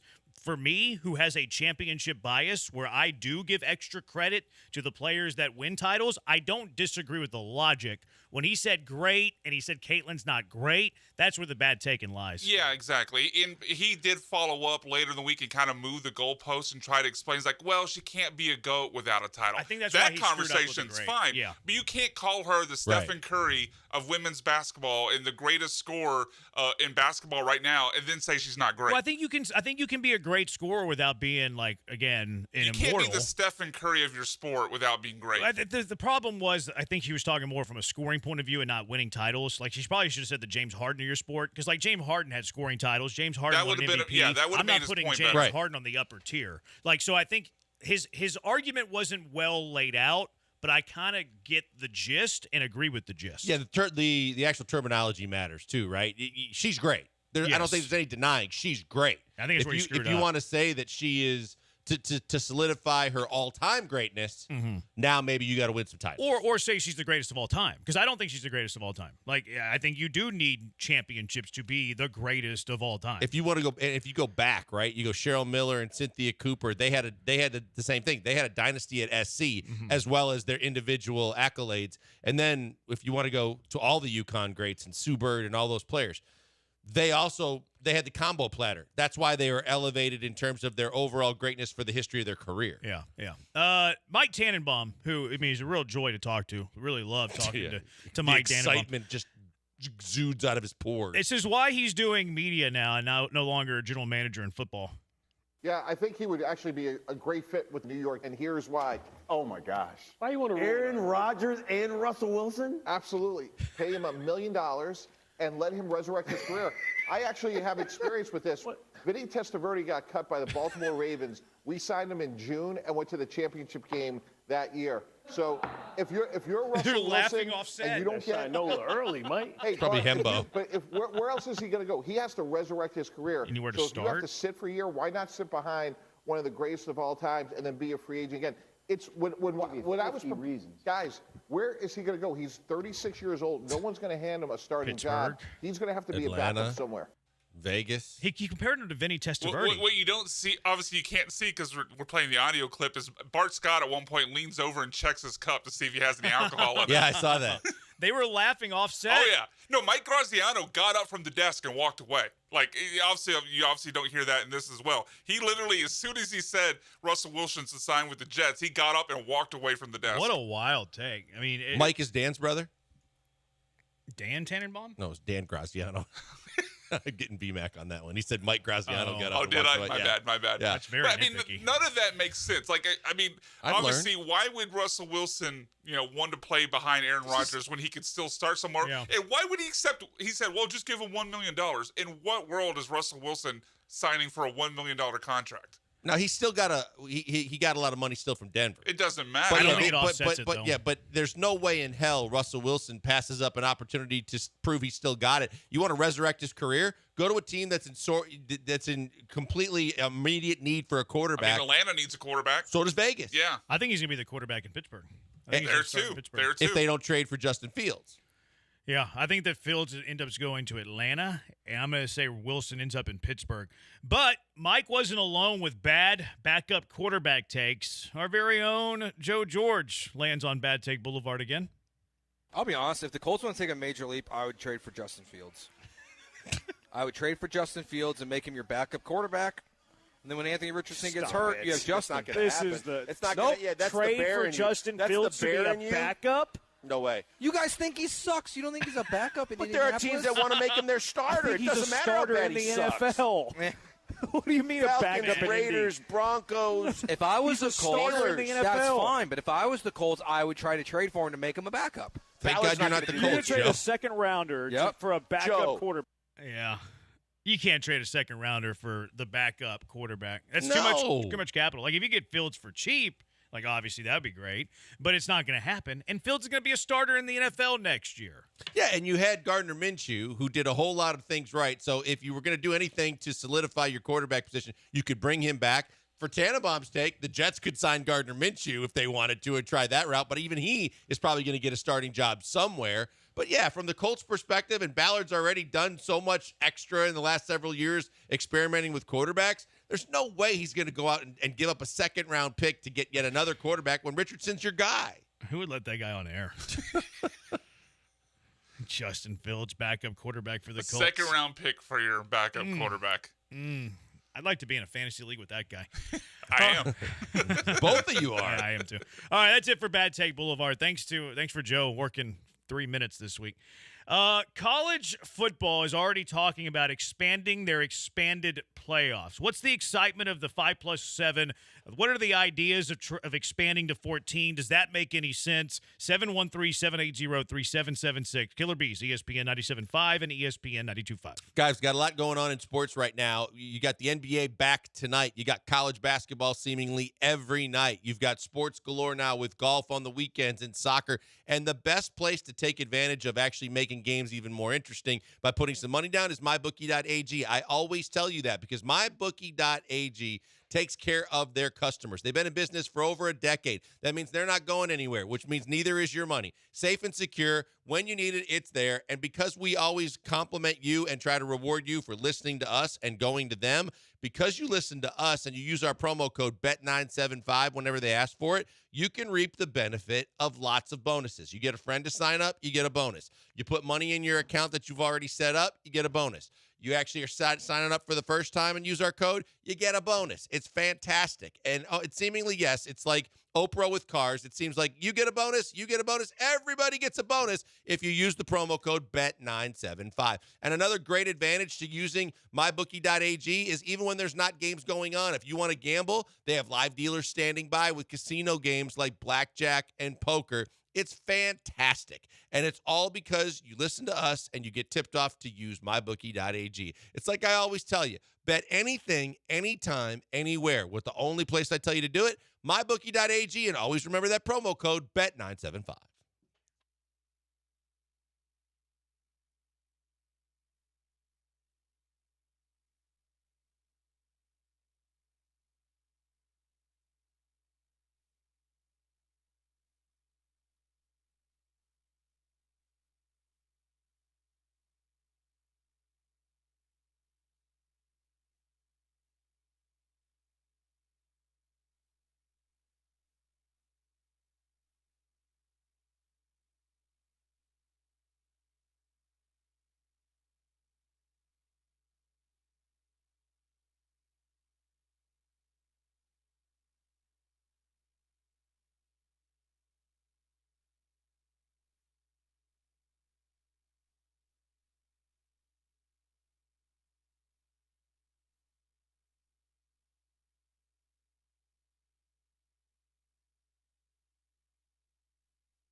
All teams covered. No stalking points necessary. You're back with the Killer Bees on 97.5 and 92.5. Live from the Veritex Community Bank Studios. Honey Glaze Branham says, so guys, I nearly completed my goal of removing an unpleasant, lazy coworker. If you weren't, Brian wasn't with us. If the Hive wasn't listening that day, Honey Glaze Branham asked for our advice on how to get rid of a lazy coworker that he works with. That's what coworkers are. He said she will be getting dealt with on Monday. Smiley face emoji. It's funny, Honey Glaze Branham, because we did the same thing. I was thinking that too, but I wasn't going to say it. You did. I was wondering if he was going to elaborate, give us the methodology, if we gave him any advice, or if he just concocted his own scheme to get this executed. Yeah, how did you do it, Honey Glaze Branham? Let us know. Text us back. College football, the 5+7 format has been approved. The top 5 conference champions will get an automatic spot. Top 4 will get buys. And then you have the 7 at-larges that can come from any conference. This was a no-brainer to me. Like, ever since the Pac-12 became the Pac-2 or the 2-Pac, some people are calling it. This was the obvious decision. Like, I like the 5+7 more than I like the 6+6. I think it was a good call. Easy call. I would agree, and you guys, and I would throw Brian in the mix, are probably the experts on this more than me. But I would agree with you that I think that's the best way to lay it out, and I look forward to it being an exciting kind of change of plans from what we've been dealing with in the past with the Final Four. Yeah, I mean, you could argue there's really not even 5 conferences that deserve to have an automatic qualifier, but I don't mind. Disagree. I know, but I don't mind the best of the non-power conference schools getting a way in, but I'm glad it's not 2 of them. I agree with that. That's why I didn't like this. The 6. This is the better of the 2 options. In 5+7, everybody in college football still has a chance. Yeah, Florida State would have got in this year. Still has a chance. Everybody has a chance. You win all your games, you're going to be in the college football playoff. Maybe. I guess there could be 2 undefeated schools in the group of 5. You could have 2 schools like Liberty, and one of them gets left out. Like Liberty and Miami of Ohio, something weird like that. But this is the right thing to do. 5+7 is the way to go. Now, we learned yesterday that there has now been conversation before the 5+7 has ever started. There is already conversation about expanding to 14 teams for the college football playoff. Do you like the idea of expanding by 2? Well, and that's what I was going to ask you. Am I in the minority for thinking 12 is enough? And yeah, I agree with you. No, keep going. Yeah, no, and I was going to say, so to the scenario that you just painted out, if there's 2 teams, Liberty and another team, that's sitting there that's warranted, I think that you've done enough by going to 12. I don't want to water it down enough to go to 14, and I don't think that would do anybody any good. Now, the reason that I've read of why they're thinking about going to 14 is there's conversation of guaranteeing 4 spots to each the SEC and the Big Ten. And this is why so each I one don't of them get 2? 4. Right. Oh, 4 each? Yes. So they would would have 8? consist of 8 of the 14 playoff teams. So that's where I am a huge I do not like the idea of expanding to 14. One, I don't like expanding to 14, period. I think 12 is a pretty sweet number. Your 4 conference champions all get buys. The first round is in the higher seed, the better seeds, home stadium. Like, I think the 12 is a good number, especially with 4 power conferences. And I know you're giving a 5th conference a spot as well, because those 4 power conferences very likely are going to be the 4 teams that get buys. Plus, there's 7 wild cards. Like, there's 7 wild cards here. Like, that's probably going to be the SEC and some of the Big Ten as well that are soaking up these at-large spots. To guarantee 4 Big Tens, 4 SECs, now you're looking at 8 of the 14. Your other 2 power conferences are going to take up the other 2, so that's 10 of 14. You're going to have 1 more group of 5 that's taking up the 11th spot. So you're going to have 3 wild cards for other conferences that aren't the Big Ten and the SEC. And what I don't like about it either is like the contract of this. Like, you're more than likely already going to get 4 teams SEC. You're more than likely already going to get 4 teams maybe not Big Ten, but SEC certainly. Well, with the additions, so now you're might. bowing down and saying, here you go SEC and Big Ten. You go separate from the rest of us. We're voting you to have all of this power.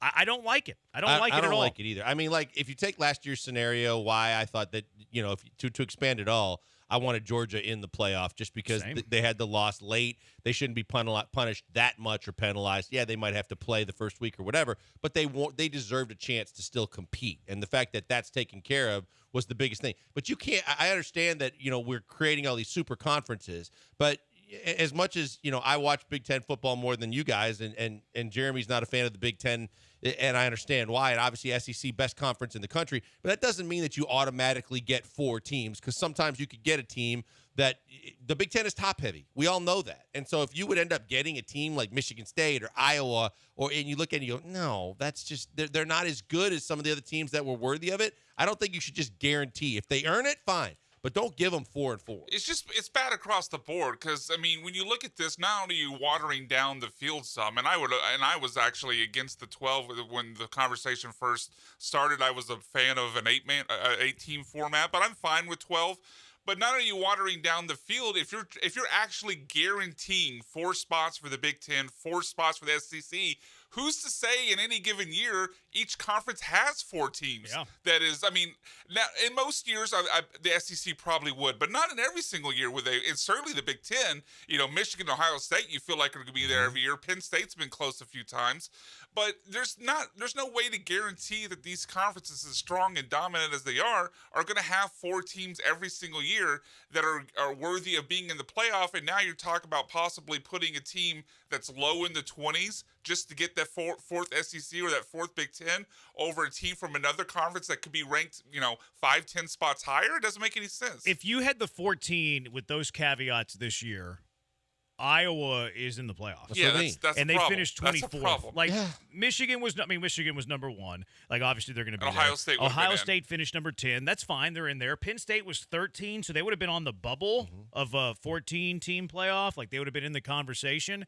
And then Iowa with 4 losses last season would have been in the college football playoff. And they're so exciting when their offense just is such a fun product to watch. Winning 3-0. Oh. Yeah, well, I mean, I don't care if they win every single one of their games 3-0. Cool, you should be in the college football playoff. But if you lose 4 games, absolutely not. SEC, I have no problem with because Georgia was number 4, Alabama. These were their final rankings: Georgia 4, Alabama 5, Missouri 8, Ole Miss 9. Like that even LSU would have probably been in. They would probably had 5 teams in a 14-team playoff. So you don't need these things written in. That's what I don't like.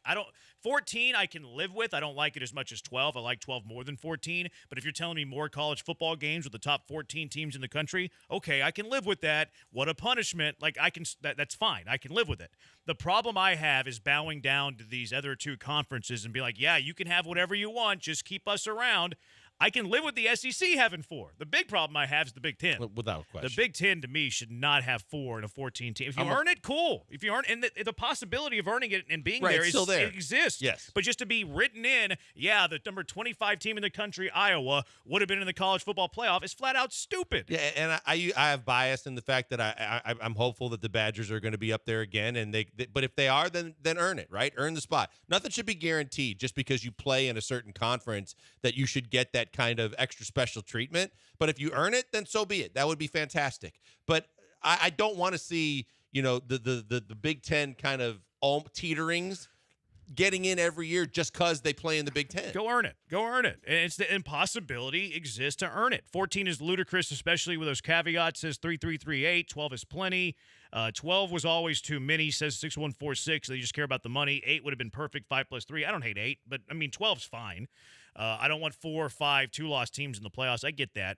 But 14 would be worse. 713-780-3776. Let's go out to the HRP listener line for college football. Bob. What's up, Bob? You're in the Hive. Hey, fellas, what's up? I get what you guys are talking about with the 4 teams, from each so-called power conference now.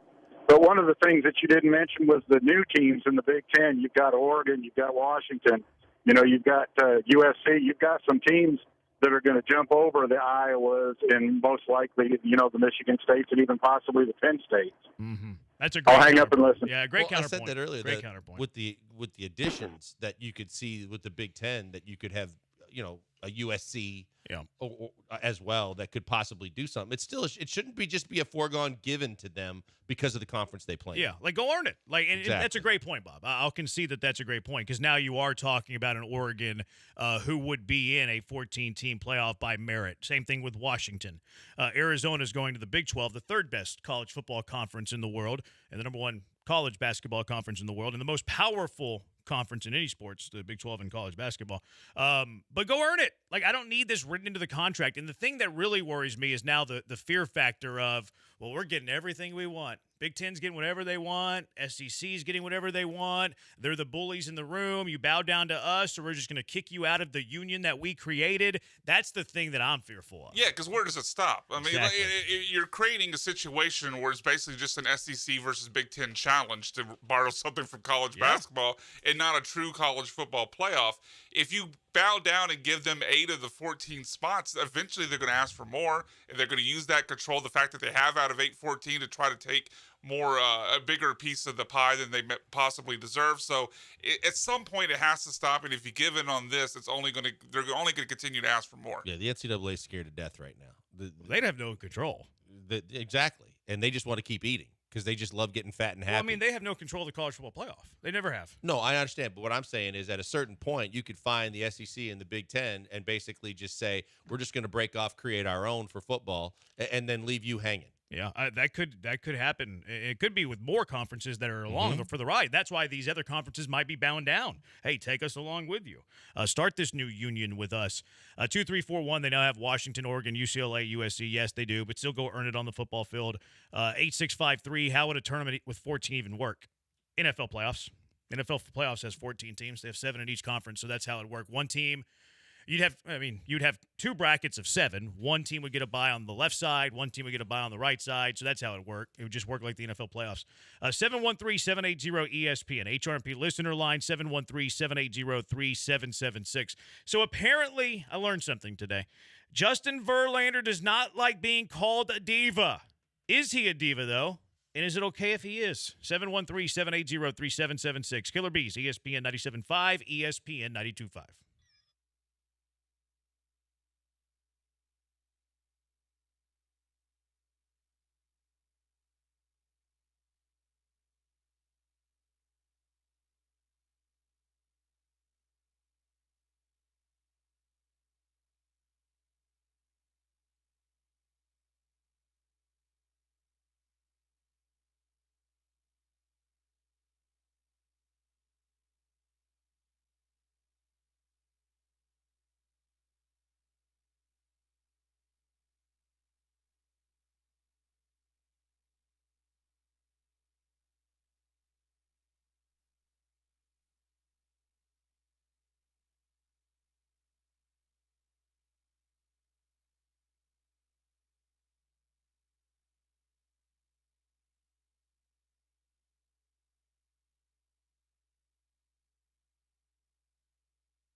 Welcome back to the Killer Bees on ESPN 97.5. Killer bees are also known as Africanized bees. And we all know there's nothing Africanized about these two guys. It's Joel Blank and Jeremy Branham. 3%, Spence. 3%. If you were a college football playoff team, it doesn't matter if it's 12 or 14, but you're not one of those two teams with a bye or one of the 4 teams with a bye, you're going to have to win 4 playoff games to win. 12 down to 8, 8 down to 4, 4 down to 2, 2 down to 1. Or 14 down to 8, 8 down to 4, 4 down to 2, 2 down to 1. That's on top of, what is it? They're playing 12 regular season games. Right? You play 11. It could be Plus 13 the title game. So it's 13, right? Mm-hmm. Yeah, plus the conference title game, 13. So you could be in a power conference, lose your conference title game, be a non-bye team in the playoff, and to win a national championship. You're looking at 17 games. You're playing an NFL schedule. You're playing an NFL schedule. That's 17 it's a lot. games. But But you're also getting paid closer to an NFL player. That's true. That's a good point. And I mean, it's about the money. It's about the money. It's all about the money. Yeah, you make the money, you get it done. 713-780-ESPN.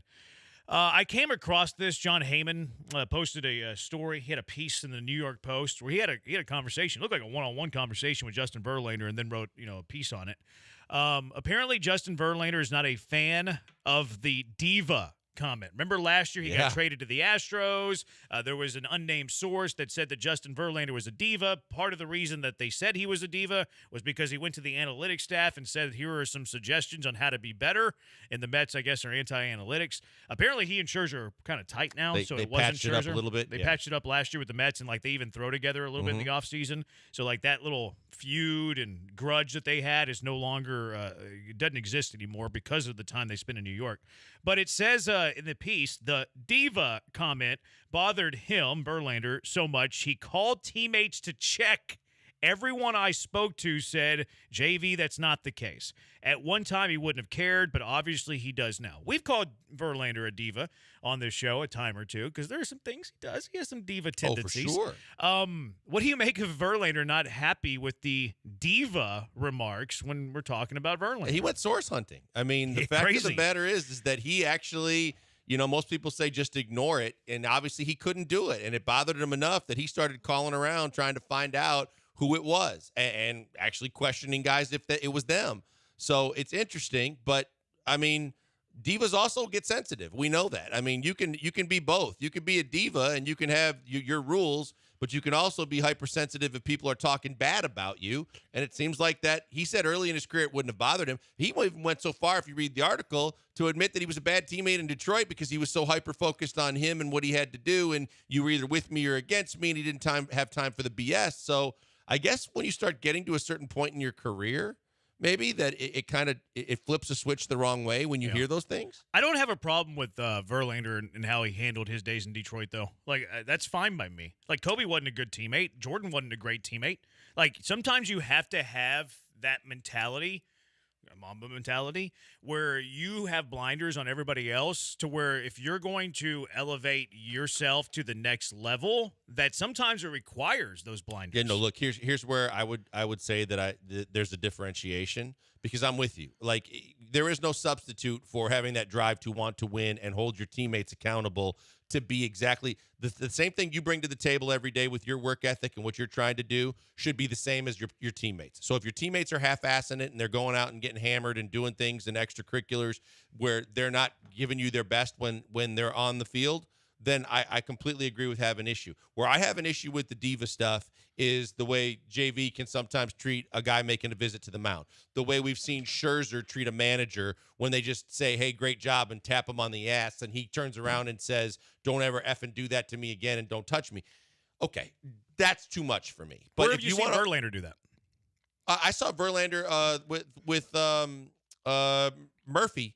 Was it Murphy last year? When there were a couple occasions he put his mitt over his hand, but was mad because they were coming out to talk to him, or he thought they might be coming out, and he kind of loses it. And I've got an issue with those kind of things. I want you to have that hyper Mamba mentality. I don't think Verlander's anywhere close to Scherzer when it comes to that. I just think no matter what, I think there's a time and a place for those kind of things and those conversations, and I don't think you should be showing up your coaching staff and your managers. But you don't want to come out of the game. It's a competitor. Leave me in this game. I got to have it. I want that Bulldog. I want that Bulldog on the mound. There's a way to handle it, though. I mean, he's talking to his glove. You're not letting your but when you're going know. the demonstrative, the body language can say as much as the actual. If we could read his lips. I mean, I've never seen somebody like on their heels, like chill, like, hey man, leave me in the game. Like you kind of have to be aggressive. Like you have to show like you're eager. There's a difference between chill and going completely overboard. And Scherzer's the one. I think Scherzer's the one. Like Scherzer carries it into the dugout. Like that I'll give you. Yeah, that whole thing with Dave Roberts was completely wrong. It was out of left field. It was wrong. And it shouldn't have been done. Yeah, I've never seen Verlander like cross over into the dugout and still do it. Now, at least in Houston, maybe he did in Detroit. I don't think he would do it to Dusty, but I saw him a couple times on the mound with. Talking to it, but I'm okay. Like that's the difference between like you being annoying you and me being okay with it. Because I don't mind a son of a gun mother on the mound that wants to be that guy. Like I like that. I like that mentality. He's got the dog in him. I want that. The one time it didn't help pitcher. was that he did all that and then he gave up a bomb on the next pitch. That's when you can't trust him. Like if he's doing that, hey, sorry JV, last time you did this, you gave up a home run, so we're gonna have to take you out, bro. 7-2, like that's part of the game. Like I think that's part of the game. 7230, texting all your ex-teammates to confirm his absolute diva behavior.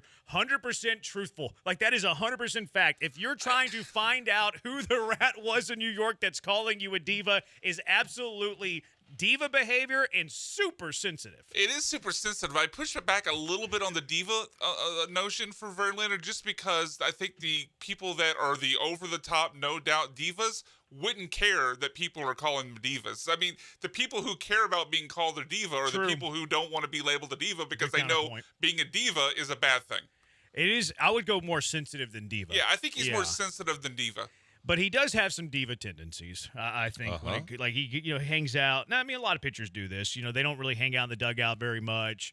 There's been some talks that Verlander doesn't necessarily talk to like his clubhouse mates all that much. But I think that it's changed a little bit over the years. And I think people were rubbed the wrong way that like, the year that he had Tommy John and he was out the whole season, he basically wasn't here. That rubbed his that rubbed people the wrong way. Remember, they didn't want him when he came back for the playoffs. Yeah, Correa went up to the front office and said, we don't want him throwing out the first pitch before the game. And then the other thing that was like when Hunter Brown was being compared to him and everything like that, there was the whole between the quotes that, that he looked up to Verlander and how much did Verlander actually want to try and help him and things like that. I think that gets back to his focus. Well, he is a pro's pro and he is a bulldog on the mound. And when he's doing his work, getting his work in, doing his thing, there are guys like that just don't want to. We see it in the NFL all the time. Roethlisberger and Favre and guys like that said, I ain't got time to mentor someone else when I'm trying to do my job. Yeah. So Verlander doesn't like being called a diva at all. Is Justin Verlander a diva? I think he is. I absolutely think he is. Sure. There's no doubt in my mind that Justin Verlander is a diva. Slight diva. I push back a little bit for the reasons I gave, a few minutes ago. He definitely has. I'll put it this way. I think Brian's a diva defender. He has diva tendencies and he's sensitive. I wouldn't say full blown diva though. I think he's full blown diva. I think he's full blown as well. But he's our diva. And we love Justin Verlander. Yeah, exactly. And I think he's earned it. Like he's earned being a diva. He's on he's got a one-way ticket to Cooperstown.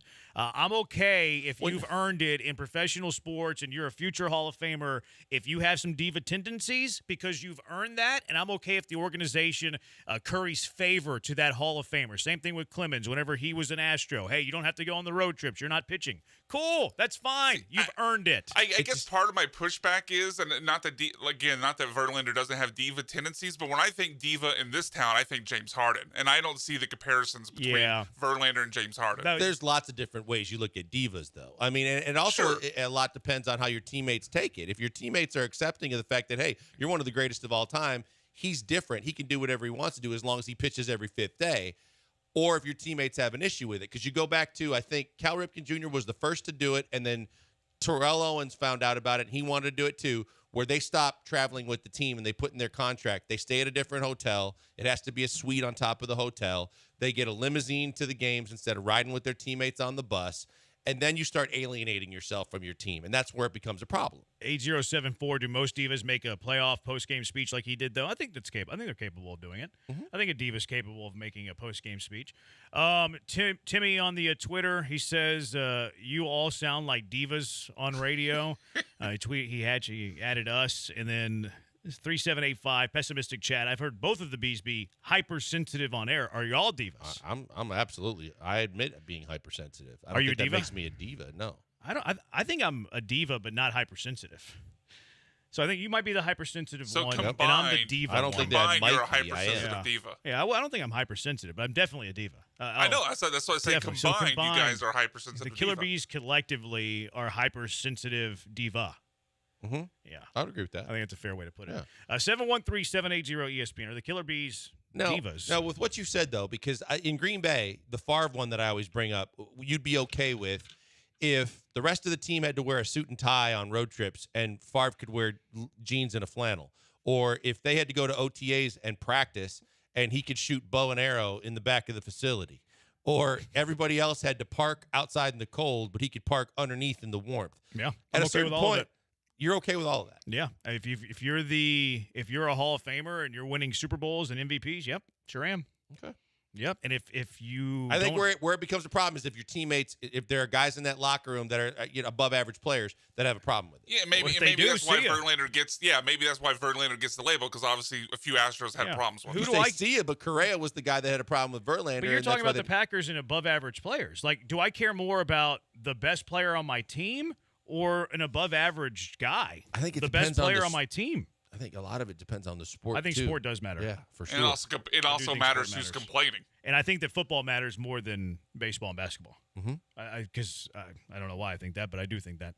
Well, because the quarterback's the most important position in professional sport. If Bregman and Correa are coming to you, take it more seriously than if Jake Myers is coming to you. If C.J. Stroud said that I'm not going to wear a suit on the plane, if C.J. Stroud said I'm going to have the best parking spot on the team, if C.J. Stroud said that I need to have my personal coach in the locker room, but nobody else can, are we willing to make those concessions for C.J. Stroud? Quarterback, absolutely. Yeah. Tom Brady. And if Kendrick Green comes to the front office and is like, hey, I don't like that he's doing this. Kendrick, it was great that you played with the Texans. Yep. We'll See wish ya. you very well. We'll do in our your best next, to try your and future find a spot endeavors. for you before we just put you on the street. If you like everybody says that we treat everybody the same, that ain't true. That's not true. Every player has their own set of rules. Professionally. Professionally. Yeah. And a lot of times performance and paycheck matter. Yeah, performance is the most important thing. Right, but a lot of guys, because of their paycheck, think that it matters too. And I would say that's probably a little false insecurity because I don't think that should come into play and probably doesn't come into play as much as the player thinks.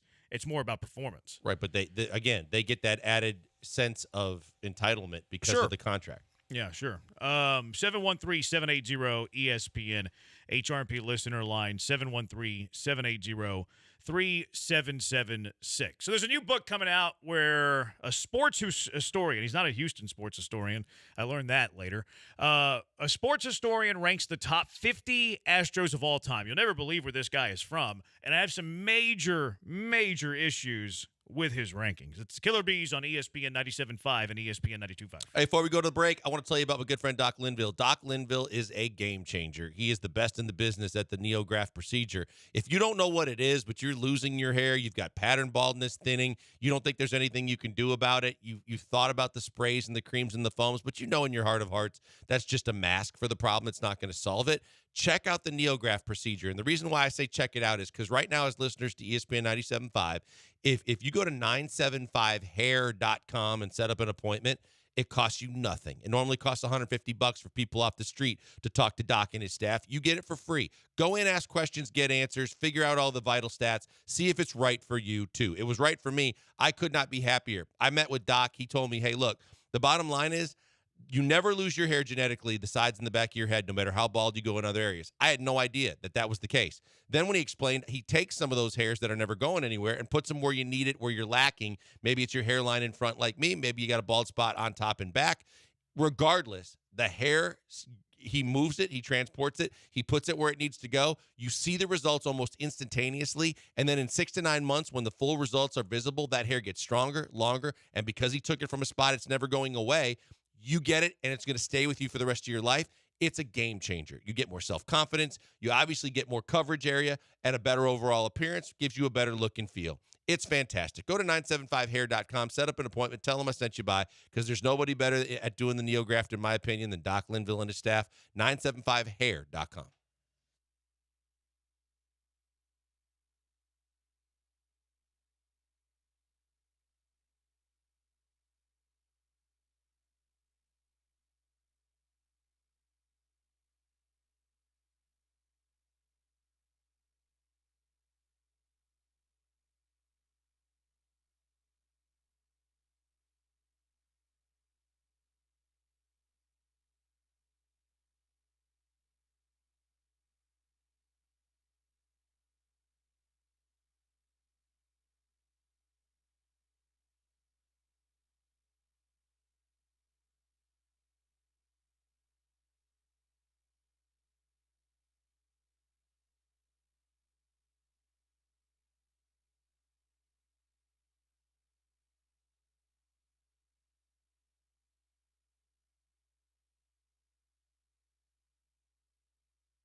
Welcome back, Houston. These guys missed you over the last break. It's the Killer Bees, Joel Blank and Jeremy Branham, live from the Veritex Community Bank Studios on ESPN 97.5 and 92.5. He's Blank. I am Branham. We are the Killer Bees on ESPN 97.5 and ESPN 92.5. Honey Glazed Branham has reported back on how he got his colleague fired. Very long, too long, didn't read. Skimming through it a little bit. Small company, everyone's efforts affects everybody's bottom line. Said I kept my mouth shut, but it's hard to ignore whenever the coworkers in the line of sight playing on their phone, taking personal calls all day gets unbearable. Did I mention, she says, talking with her mouth full, taking 30 smoke breaks a day. She eats lunch at her desk 30 minutes before she takes her lunch break in her car. Well, Honey Glazed Branham, you're tweeting into a sports radio show, texting in to a sports radio show. What would she say exactly about you? What are you doing? Yeah, what would she say? Now, we appreciate you texting in and risking your job, but you're kind of being a little hypocritical and kind of contradicting you're listening, yourself. Obviously, throughout your day. You can listen and work. Right, but you're listening and then taking it a step further by also responding. And based on the words per minute, or even if you typed your tail off, that's a pretty long paragraph you left us. Like, what's the difference between playing on your phone and taking personal calls versus sending an 8-sentence text to your favorite radio show? And what if she turns the tables on you now? Well, she's gone, I think. Well, we don't know that. Gonna be gone but soon. even if in her like exit interview or when she's talking to HR, what if she dips Honey Glazed Branham in the glaze, so to speak? I wish him well. We're related. We're family, so wish him well. There's a new book coming out soon. It's by a guy of the name Robert W. Cohen. Robert W. Cohen is a lifelong New Yorker. He's from New York. Oh, he's an expert on the act. He was I think he was a former attorney. And I went and I looked at his little, catalog. And he has about 8 or 9 different books that are the top 50 players in X history. Top 50 players in X history. So he's like a serial top 50 list guy trying to get some sales or whatever. Found a niche to try and make some coin. coin. I mean, which I appreciate the hustle. Good I tip hustle, my cap. I don't mind that at all. I appreciate a good hustle. Like I kind of admire that a little. I should have thought of this idea. Josh Criswell had this in the Cron today, Cron.com. He is a longtime sports Houstonian, has a book coming out that should pique the interest of Astros.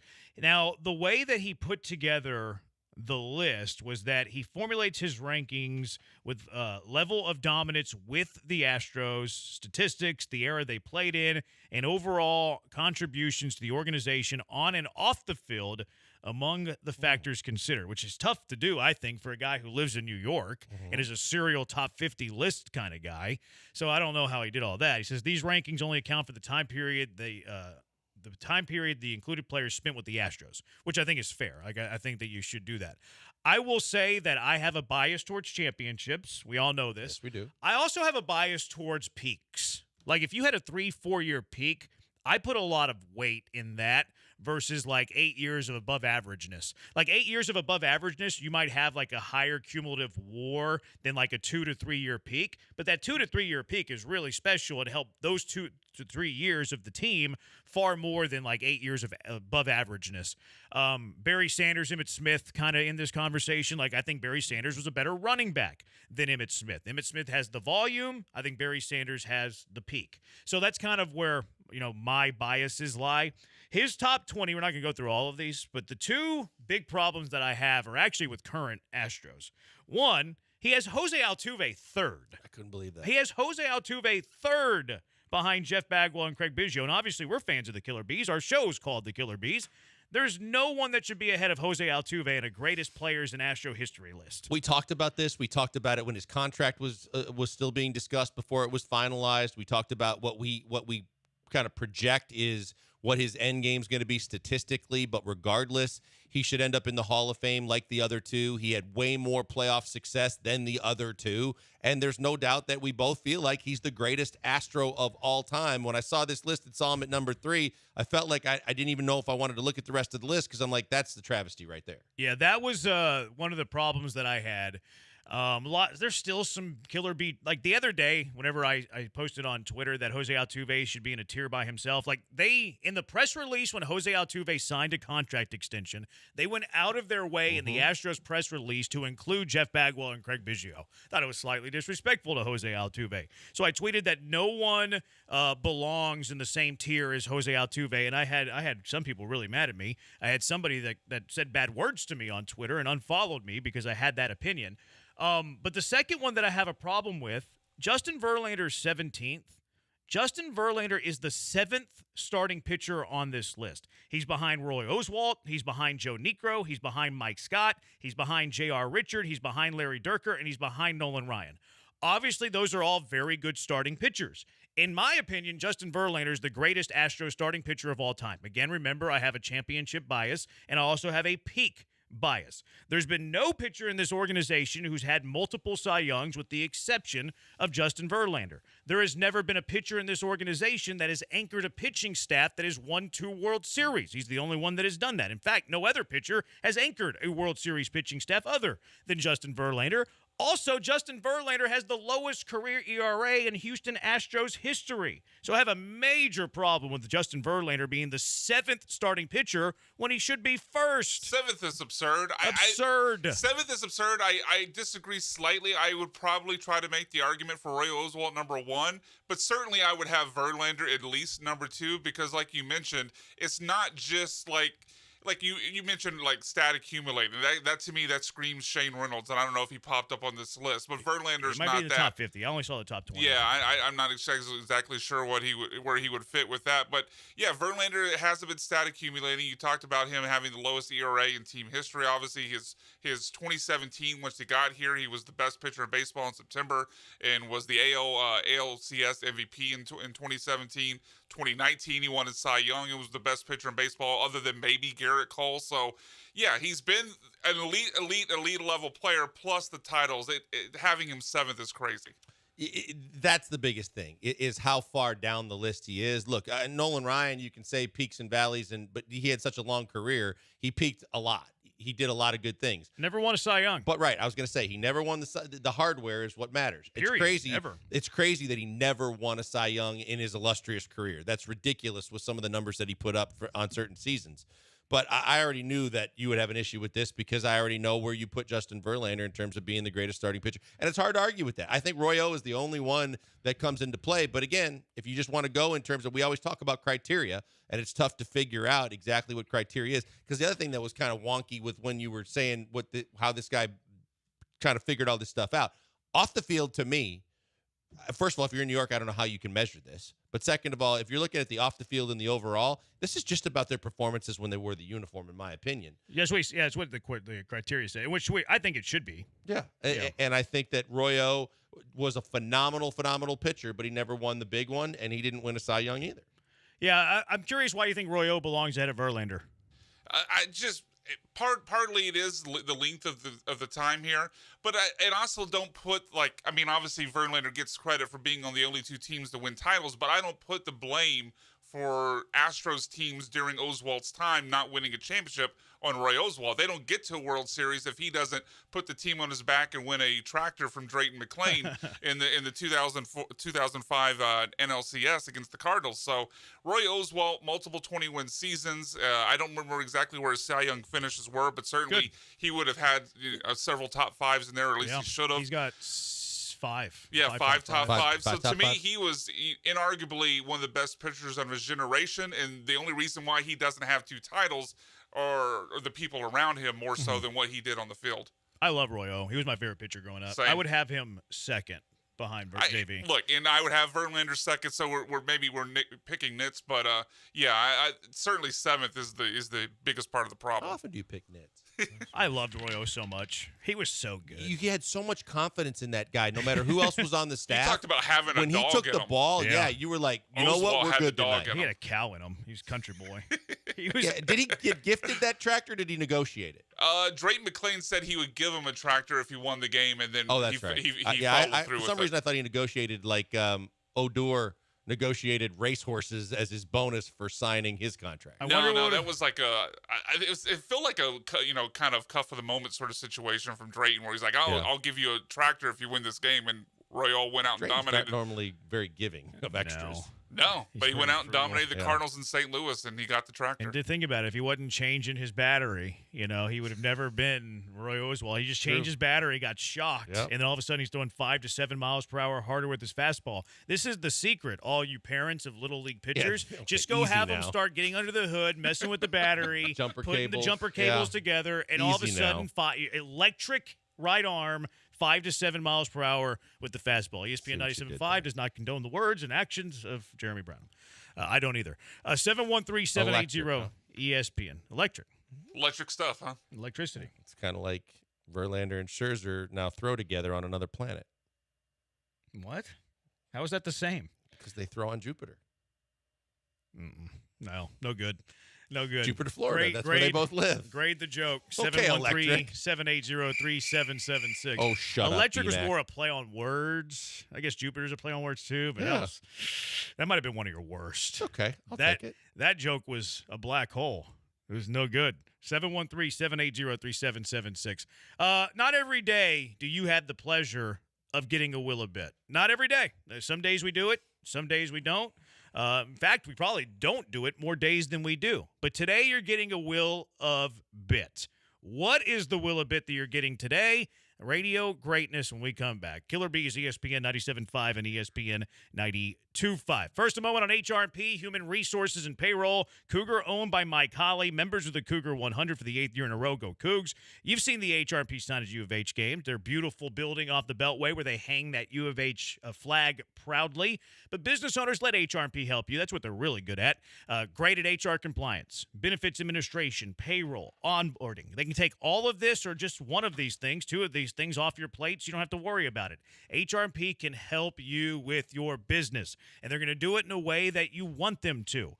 They're not just going to give you cookie cutter options. You're not going to order off a menu. No, you're going to talk to them. You're going to work with them. What do you need help with? Okay, well, HRP can help you with that.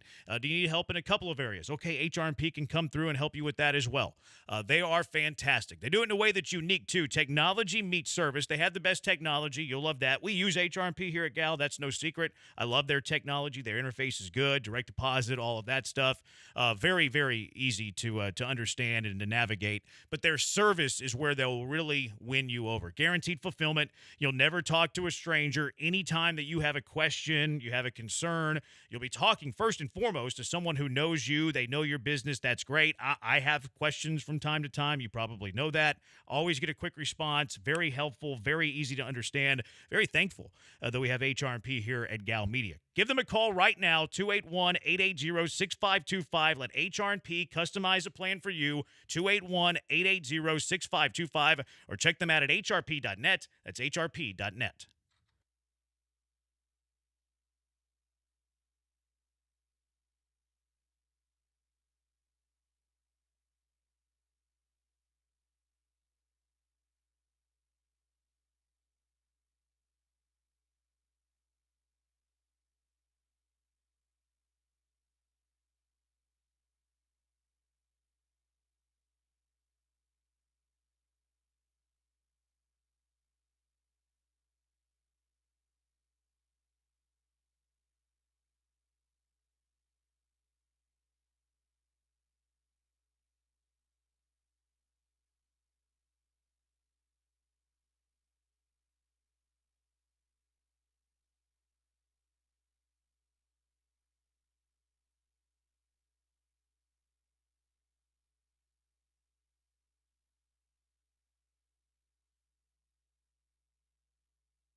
It's the Killer Bees, and that means you have no idea what's happening next. Could it be the next great food debate? A Joel rant for the ages? Or maybe Jeremy will call for a bounty gate on someone? Well, let's find out. It's time for the Wheel of Bits.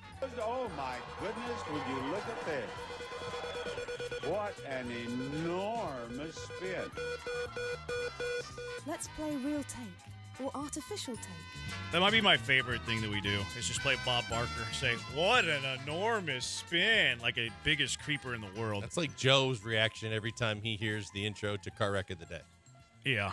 He used to chuckle every time from The Sopranos. Rest in peace.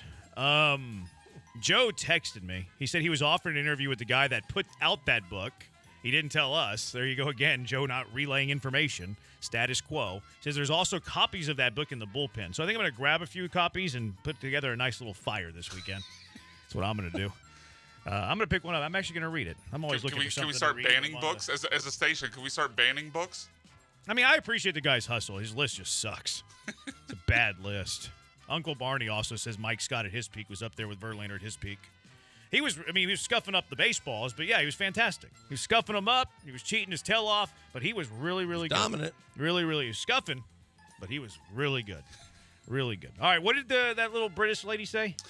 She said, let's play real take or artificial take. Real take or artificial? This yeah, is hard. So my thought process here is kind of a play on who said it, but I found takes on the internet, or I prompted an AI chat a question, and I'm going to read you the response. So what you're about to hear is either a real take a sports commentator gave, or is the response of an AI chat generator to a question I asked it. Real take will be the commentator. Yes. Artificial take is the. Where do you plug this in? How does this work? I need to know about this So stuff. I just Googled AI chat whatever, or just the chat GPT. There's 1,000 and of these. You can just plug in information. Yeah, I just literally just ask it questions and see what it says. And so some of these will be responses. So essentially, it was like, was that really Shannon Sharp's take yesterday, or was that AI generated? Yeah, okay, I got it. Can I make a confession? Okay. Artificial intelligence scares the crap out of me. Me too. Scares me so well, much. Hopefully you can get these right then, so you can at least know what's artificial and what's real. You're going to have some robot jabronis taking our job in 2 to 3 years. Yeah. Well. And or they're going to be getting rid of, like, if you want to say Honey Glazed Branham has a way to get rid of us, just use AI to use our voice to say stuff we never said. What's that Will Smith? Is it iRobot? iRobot, it is iRobot. Yeah. That movie did some damage on me. I didn't like that movie. All right, what we got? All right, so our first take, is it real or is it artificial? This is on the Houston Astros. The Houston Astros 2017 cheating scandal tarnished their reputation and raises questions about the legitimacy of their World Series win. Despite their talented roster, they will always have an asterisk next to their name in the eyes of many baseball fans. Is this a real take or a generated response from an AI chatbot? I think it's a real take. Did they say asterisk or asterisk? Asterisk. Oh, and you're going to call me nitpicky. Okay. Well, this would matter. I don't think AI would screw this up. Well, you're talking about my pronunciation. Yeah. I think he's just reading. The word is the same either way. Oh, okay. So it wasn't the sports commentator that said asterisk, not asterisk. Whatever this is, it was just my mispronunciation. Can you tell me how it's spelled? Yeah, it's ASTERISK. Okay. That could be AI Correctly. then. Yes. That could be AI then. Yeah. Okay. What did you say it was? You say it was real? I think it's real. That's a long-winded take. Yeah, but there's plenty of long-winded bags of hot air in the national media that still have that take. Yeah, but it was like boring. Like I wouldn't listen to that guy. Like have that take. There's a lot of guys on network TV that have jobs that you shouldn't listen to. I'm gonna unless that was like Jeremy Schaap, like I'm gonna go artificial intelligence. Jeremy Schaap's too busy doing way longer hot air bag But Jeremy takes. Schaap would read off the teleprompter and have like this. What was that? What was it? What was the show that they did? Outside Real the 60. Lines. Outside the Lines. Like I haven't. Do they still make those? No, because he graduated to Real 60, which were like the 30 for 30s on steroids. Like I feel like that comes from an outside the lines teleprompter. I feel like that's AI. I think that's AI. Okay, we'll disagree. That's shocking. It is AI. Yes. Jeremy is correct. I asked an AI chatbot to give me a hot take about the Houston Astros. That's all you asked? That's all I asked. Give me a hot Well, you take sure on did the get a Houston lot for your Astros. money. Look how terrifying that is. That's all you asked, and that's what they came up That's with? what I got in Some seconds. outside the lines teleprompt? In seconds. Unreal. Yeah, in Why would you seconds. ever write your own stuff anymore? All right, so next take. So does is Jim this- Rome Could have been a story on Yahoo Sports. So do you think Jim Rome hires people to write his stuff, or do you think that he gets to chat GPT or whatever You mean it's called? skill, or he just found an easier way to do it? That's what I'm saying. Like he's well known for having other people write his stuff. Like, does he still employ producers, or does he have AI do it? I don't think he understands Is computers. the enough. XR4 Ti crew a He's still- chatbot? Yeah, maybe it was. He was ahead of his Yeah, time. he's still crumpling up papers. He doesn't understand the internet.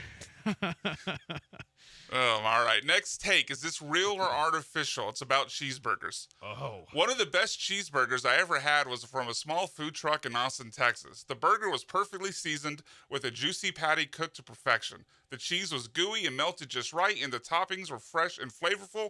The combination of flavors and textures was simply unbeatable. I still dream about a cheeseburger to this day. As a sports commentator, huh? Yeah, there's no doubt. This is a real person, not AI.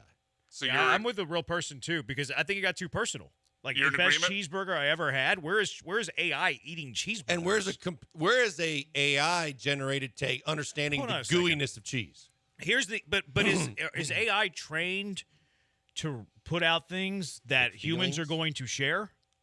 That I don't know. Because that could I mean, be I guess some would. I mean, some companies use AI to make graphics, make write scripts. I Yeah, mean, there are things that are used like that. But don't you have to have feeling to understand the importance of the gooiness and well, the you textures? can. I mean, you and- can fake it. It could be a narcissist chat GPT. Like, I mean, but seriously, like if they're programmed to give you an answer on what you're supposed to answer as a human being, then that's exactly what they would say. But I'm going to say for humankind, hopefully, that was a real person. Joel? I already said it right from the jump. I thought it was a real person. This is scary if it's not. It is an artificial That's take. terrifying. God. That's not cool. I asked the AI chatbot what their favorite cheeseburger was, and that's what it messed gave up. me. This is why I'm scared of AI. This is exactly why. With good reason. Because it tells you, the gooiness of it. It came Dude, up with you the haven't backstory. had that. It yeah, came the up with best the one I've backstory. had it from where? Like An your- Austin food your truck. It was very motherboard? specific. Yeah, Yeah, that that's- again also was leading me down the path Yeah. where I got had and I got got. This Thank you, Brian. that's scary. I hate this man. game already. All right, let's do one more at least. There are too many kinds of apples now. Not saying we should go back to just red, but the number of options is confusing. Around 5 types of apples is enough. Is that a real or an artificial take? Well, I'm horrible at this game. I'm going to the say world that has it's a hot real apple take takes? because you would know that the hybrids of apples are growing by the day if you go to the grocery store. Is that because and of understand crossbred? a lot of, yeah. So now the Honeycrisp, which is my favorite apple, is a hybrid apple that was only created in the last year and a half. You know Much way too research much have you about done on apples. apples? I love apples. I'm just telling you. How about them apples? Was this Blankers that said this? This might be blinkers. Well, I'm just saying it is definitely. I can't say that because I've been wrong on the first two. I think this is a human being's take. This one doesn't sound as long-winded to me to be AI. I'm going to go human as well. You are both correct. That is Yes. a take from Mina Kimes. Oh, Yeah, Nina she likes apparently apples. has hot apple. Like Joel, they have something in common. They have hot apple takes. See, I always thought there was only 2 kinds of apples, red and green. There's more than 2. Do you know what the type of what they call the green ones? Sour apples. no. I was going to go Granny Smith, but Sour I guess apples. maybe Or- there's or- more than one type of green. Not crab apples, but crab apples are green. Are they fishy? No, crab apples are great to throw. When we were kids, we used to throw them at cars and kids. Why were those great to throw? Are they juicy? A little smaller and they're like And chunk much 'em? like a ball. Yeah. Huh. That's what they did before TV. When you didn't have snowballs, you had crab apples, and you could throw them at everybody. Yeah. Keith texted us immediately and said Mina Kimes. He tweeted at us. Oh, come on. No, Don't no, give it but away. he- I know. no, it was after I'm we- just calling him out. It was after we answered. I mean, he was Okay, all right, flexing all his knowledge. He wasn't keeping his knowledge himself. I'm No, just but telling it was after we told. It was 15 seconds ago. But where did she say this? Like on a podcast It was or something? no, I saw it on Twitter. She tweeted it out. Oh, she tweeted it out. That's why it was short. What a weird take to have. So I'm just telling you, do yourself a favor. Try a Honeycrisp. It's a game changer. You're not a big Red Delicious? Red Delicious were good until I tried Honeycrisp. Now I'm not going anywhere. I got my kids hooked on them too. Are they seasonal or No, you can get them all year round. you get them all year round? Yeah, Where but do don't get the small ones. You got to get the bigger size ones. But boy, they're all world. They're crispy and sweet and good. crispy? They're sweet. They're called Honeycrisp. Honeycrisp. You get them at like where? Any grocery store. HEB. grocery store? Yeah, I see them at HEB all They're the like a time. bag or? I you're gonna get on me for this too. I actually handpicked them because That's fine. The I'm not gonna get on you for shininess. I was taught by the guys in the produce department Yeah. that if you get the shininess, that means they're the freshest ones. Yeah. And so I handpick them, but extraordinary. My wife does something that annoys me, and I've never told her. Hope she's not listening. Me, I'm half Mexican, so I'm a purist. She buys avocados like in a bag, like 3 of them in a bag. I'm like, no. I've My never wife would handpick them. I've never told her this, so this is dangerous that I said this. But yeah, that kind of bothers me. The wife It and bothers me. the I hate the mother-in-law. prepackaged bags of avocados. Yeah, you have got to get. That's the Yeah. same way it offends me when because they do have Honeycrisp, the smaller ones, in a prepackaged like a bag. 2-pound bag, I'm like, yeah. don't ever do that again. So Because Honeycrisp, I'm gonna try this. Honeycrisp are great. apples. I'll give you. I'm gonna go get some Honeycrisp. Should. Sound like cereal, but I'm gonna go get some Honeycrisp. Yep. And I'll give you a review on it. Like, I like an apple. I like a good apple from time to time. An apple a day. I don't do that. 713-780-ESPN. That was a real take or artificial take, and I'm more scared now than ever before. What are you nominating for our car wreck of the day? 713-780-3776. What is the car wreck of the day? It's the Killer Bees on ESPN 97.5 and ESPN at 92.5. Guys, I'm here to tell you about X Golf. And before I tell you anything else, keep in mind, we're going to be there tomorrow for a remote from 12 to 6. So you have no excuse. You got to see the newest golf place with golf simulators, X Golf in Katy. It's where 99 meets I-10. It is absolutely fantastic. They are the most accurate golf simulators I've ever seen. The thing for me is the putting and the fact that it is laser focused to make sure it measures every shot. You can use it like a driving range. You can use it at a driving range whether you want to go there at night or when the weather's bad and you had a tee time, or you just want to work on your game. These X Golf simulators are the best I have ever tried, and I can't wait to tell everybody about them and have you go and try them out and tell me if I was right or not, because it's absolutely fantastic. It's like the perfect spot for you to go to, too, because much like all these other spots between Lucky Strike and all the different bowling spots and the different golf spots, this is accurate real-life golf where you can even play your own golf ball if you want. Bring a dozen balls, put them in the machine, play till your heart's content. When you're done, take the balls back out, take them, put them back in your bag, and get ready to play the next golf game that you have scheduled. It's absolutely fantastic. Like I said, we're going to be there tomorrow for a remote. This weekend is their grand opening. You need to go and check it out because they got specials every day. It's like your best sports bar meets your best golf place because it is all under one roof. 8 great simulators. You can even rent one out in the back with a private room. It's fantastic. Perfect for birthday parties, happy hours, and corporate events. They also have leagues, tournaments, and more, all with prizes that just keeps your fix for golf going. I was so enamored by this place when I saw it for the first time, and I can't wait to share it with you. You guys need to check it out tomorrow or this weekend during the grand opening. Check them out online right now. Check out X Golf in Katy.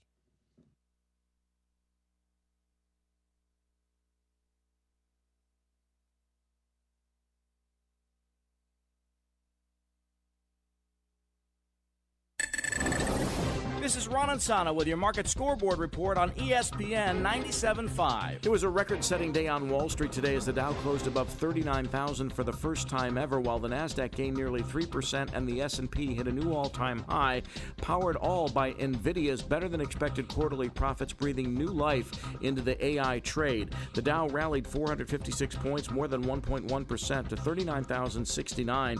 Coincidentally, the Nikkei in Japan closed above 39,000, hit a new all-time high for the first time in 34 years. The S&P, a record, up 105 points at 5,087. NASDAQ surging nearly 3% on the back, not just of NVIDIA, but technology broadly speaking, up 460 points to 16,041, just a few points shy of a record itself. NVIDIA up 16% on the day. 10-year note yield moving up a little bit to 4.33%. Oil up 54 cents to $78.45 a barrel. Gold up 20 cents to $2,034 the ounce, while Japan's Nikkei, as stated, closed above 39,000, the first record we've seen since the last day of 1989.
I want to clarify.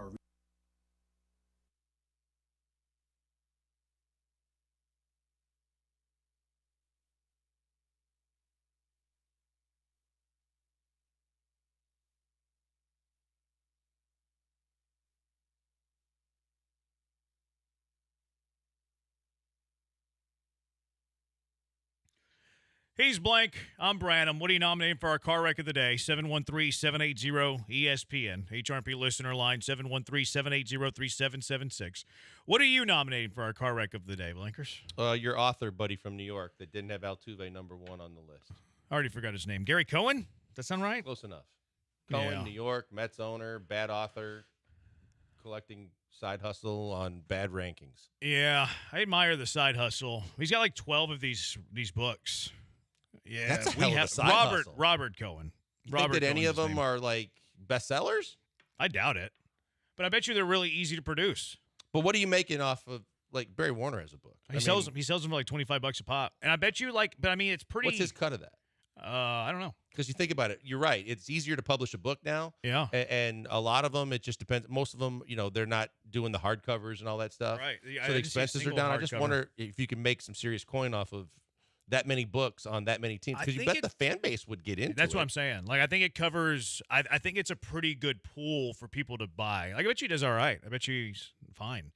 I don't think it's like a full-time job. I was going to say, enough to kick your day job to the curb? No, Probably I don't not. think so. I'm going to nominate the cell outage today. Like AT&T was involved. I've read Cricket was involved. Yes. You wake up and you have SOS on your phone, which is strength of schedule, right? Why is strength of schedule on my phone? How long did it go on? Because I was up pretty early and I never had an outage. Well, were you on Wi-Fi? I was on Wi-Fi. Yeah, you could still get Wi-Fi. That must have been it. I have AT&T, but I never I had didn't an have outage. a problem with mine. What do you have? I have Verizon. Yeah, I think you were safe. Okay. I think it was mostly AT&T. I heard it was AT&T, predominantly but- AT&T, but someone else told me that it also included Verizon and I noticed it all day because I woke up, I saw Twitter talking about it, and then I noticed it on my phone, and I didn't leave my house until 1:30, I guess. So by the time I left, it was back up. So I never had to live without my phone, thank goodness. But yeah, the cell outage, strength of schedule in the top right corner. That's not cool. I'm nominating that for our car wreck of the day. Brian, you have anything? On behalf of you, Jeremy, I will nominate AI chatbots because I know they scare you to death. They do. And they got you guys on a couple of those, so the threat is looming. Yeah, I'm not a fan of the chat. Like he said that is it a he? I don't know. Can you say that AI? I guess is it'd be a they. I guess it'd be a they. Yeah, I don't. What you pronoun can do get you use for that? I don't know. But he talked about there again. He talked about the cheeseburger that he ate and the gooiness of the burger in great specific detail. It's a liar. Oso says IT guy here. Bleep you AT&T. 8835 says I nominate Fanatics MLB uniforms every day until it's fixed. Car wreck, more like train wreck. Very good. Yeah. You're starting to see some things you might not have seen before. There's the old Yes, adage. you are. There's an old adage in baseball that there's a good chance when you come to the ballpark, you're going to see something you've never seen before. That's going to ring true this year more than any other. Yeah, and if you're Rob Manfred, because again, we just like the college football discussion, it all starts with and ends with it's all about the money. The fact that he got Nike to do these newfangled jerseys and he won't back off of them when your players who play the game are telling you they are uncomfortable to play the game and they're not what you said they're supposed to be and why you made the change in the first place, and you're charging $450 retail for them, and now your pants are showing junk, that's a problem. You're going to have outfielders start wearing cups What's just next? so they can be covered. NBA jerseys with sleeve. Oh, never mind. That's the one that they did that. That's why it failed, and that's why it only had a 1 year. 5010, don't anger it. Talking about the chat AI. My wife just got nominated for car wreck of the day. Branham's wife for the avocados in a bag. That's a good nomination. That's a good Now nomination. it might get back to her. She can't win car wreck of the day, guys. Can we nominate the College Football Playoff Committee for considering this 14-team, 4 teams each to the SEC and Big Ten idea? Before they're expanding before expansion even took place. Happened, yeah. Okay, we can throw that in the mix. Can we nominate the Rockets? They haven't done anything yet. Yes, they have. They came out today and when they asked about Tari Easton's status and said, well, we're doing imaging today, and that might tell us something about whether we're shutting him down for the year or not. Yeah, he was at the LSU game last night. Shouldn't have he had imaging done previous to this multiple times? I want to shut him down. He was at the LSU game last night. Great ending.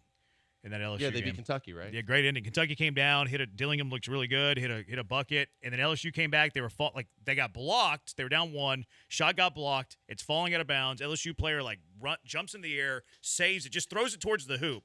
Guy there, put back. LSU wins. And they got fined $100,000 for storming the court. That's silly. 3338 nominates Uncle Barney for thinking that Mike Scott was on Verlander's level. That one year that Scott had in '86 was something else. But he was scuffing Plus, balls. his community relations effort was Uncle huge. Barney got mad at me for saying he scuffed the balls. He said I'm acting like a Mets fan, whining about scuffs. Good point. That's a good point. I am Barney, pro. I like when he picks his spots. Yeah, he got on to me. I'm pro cheating, though, in sports. Like, give me Yes, you are. PEDs, give me sign stealing, give me scuff baseballs, whatever it takes to win. Give you late hits. Yeah. Bounty gate on quarterbacks, I'm cool with that. You were always a fan of late hits. Mostly. Matt Barnes needs to be nominated. He lost his TV gig with the Kings because he berated a high school broadcaster. That's bad. Yeah. This is a good lesson for all of Barnes you. was actually doing TV for the Kings? I think he was doing like wraparound stuff. Oh, I no. think he was in the studio. Oh, studio. Okay. Yeah, he was doing studio work. But you should see the story where he was at his kid's game and he was like yelling at the guy that was broadcasting the game. And he was a high school kid. Why? I don't know, because parents take their kids' sports way too seriously. Yeah, see Daryl Morey. Does he do that too? He got banned from his kids here in Houston. He got banned from going to his kids' games in person because he went up and down the court berating like it's high school, man. What are you doing? This was not even high school. This was like kindergarten kids. Like it's I don't know. Like people care about their kids winning at the high school and lower levels way too much. If it's anything sub varsity, JV, ninth grade, little league, middle school, you should not care about winning. It's a fun development. That's it. You shouldn't be yelling at officials. I'm okay because I don't care if they win or not. No. But I get more nervous about my kids, at the plate or getting a hit or wanting them to succeed. But I don't get mad at the officials. You shouldn't. It's ridiculous. All right, what's winning? Your wife. No. Sell outage. It's got to be that author. It's got to be the sell outage. Yeah. I'm going sell outage. Okay, I'm fine with sell outage. Yeah, that's fine. All right, sell outage is our winner. Shouldn't happen. Saving our souls in the top right corner. I was worried about that. All right, that does it for us. Thanks to Brian for doing all the hard work. He's Blank on Branham. Best hour in sports radio coming up next. Game On, Jerome Solomon and Brian producing as well. Talk to you tomorrow, Houston. Killer Bees, ESPN 97.5, ESPN 92.5. But I'm going to talk to you for a minute about Gentle Ben, cherry on top of the show today. Great pleasure of mine to tell you all about Gentle Ben for a variety of reasons. At the top of that list, I believe what I say. Gentle Ben is the absolute best. The vodka, best in the state. Gin, best in the market. The bourbon, double platinum winner at the prestigious Ascot Awards. Gentle Ben uses their innovative, revolutionary technology that eliminates impurities for the cleanest, smoothest spirits you will ever taste. One of the impurities it eliminates are the heavy alcohols, kind of like the stuff you use to clean up a cut. That's not in Gentle Ben, of course not. Smooth, clean, eliminates the burn. Don't labor through your drink. Enjoy it. Savor it. You can do that with Gentle Ben. Head to the Gentle Ben tasting room. Stop at your favorite liquor store. Pick up a bottle today. Ask for it the next time you're at the bar or your favorite restaurant. Head to gentleben.com. Learn their incredible story, just continuing to add to the legacy. And you can now order Gentle Ben straight from the website. The vodka, the gin, the bourbon. You can have it into your cart, and they'll deliver it straight to your doorstep. Head to gentleben.com now. Gentle Ben, you'll love what's not in it.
Good evening, H-Town. Welcome into your show, Game On. That used to be my intro for a Houston sports show. It's been renamed, though. No Barry Laminack today. I'm Jerome Solomon. Barry is on the road. He's on stage right now, in fact, starting a show. So wish him well. Maybe he'll be funny, as he often is. What backwoods state is he in this time? I don't know. Last couple times he's in Arkansas, he was in Alabama. It's Arkansas, Alabama, Mississippi, one of those. A lot of places I don't want to go. Yeah, it's not like he's in New York City or Los Angeles, somewhere that's fun and fancy where the big stars are. He's somewhere where everybody has a middle name. He's grinding in the backwoods, which could mean a lot of different things. He might be, doing some backwoods stuff here tonight. But we wish him well. We hope he doesn't get caught in the woods, as it were, doing comedy. But good for him that he's getting gigs.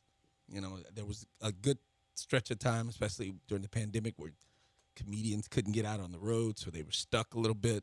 So glad that Barry's is back out doing what he really loves to do. So he's having fun, and he's got funny stuff. I haven't seen his latest set, so we'll have to plan a trip to one of his sets here in Houston and get everybody from the show to come out. Yeah, he stopped doing shows in Alabama. We'll go out and see him. I'm saying, come to a city with lights, supposed to. With electricity. Yeah, cities that have the internet, and Barry's out there just having to yell his taste because the microphones don't work. What microphones? Exactly. Technology hasn't reached them yet. Yeah, but we'll be in good shape here, Brian McDonald, behind the glass. I don't even know where I wanted to start today. We've got several good things to get into. Kelvin Sampson was really good on a question about the NIL stuff that I asked him today, because I wrote a column about that. And the Oklahoma State basketball coach, Mike Boynton, was, I won't say complaining, but he's whining/complaining about the situation that he is in, coaching a team that is at the bottom of the Big 12 in both wins and in NIL money that's available to recruit players. But we'll dive into that a little bit later. This probably won't take very long, but I enjoyed y'all's conversation about Justin Verlander. Oh, is he a diva? Is he a diva? And I have a short answer for it, but I'll do a little bit more of the setup. Obviously, there was a column in the New York Post. The writer sat down with Justin and talked about all that, and some anonymous player from the Mets called Justin a diva last year, and Justin was offended and went around and reached out to all of his teammates, and which is kind of diva-ish. So they can say that he was not indeed a diva.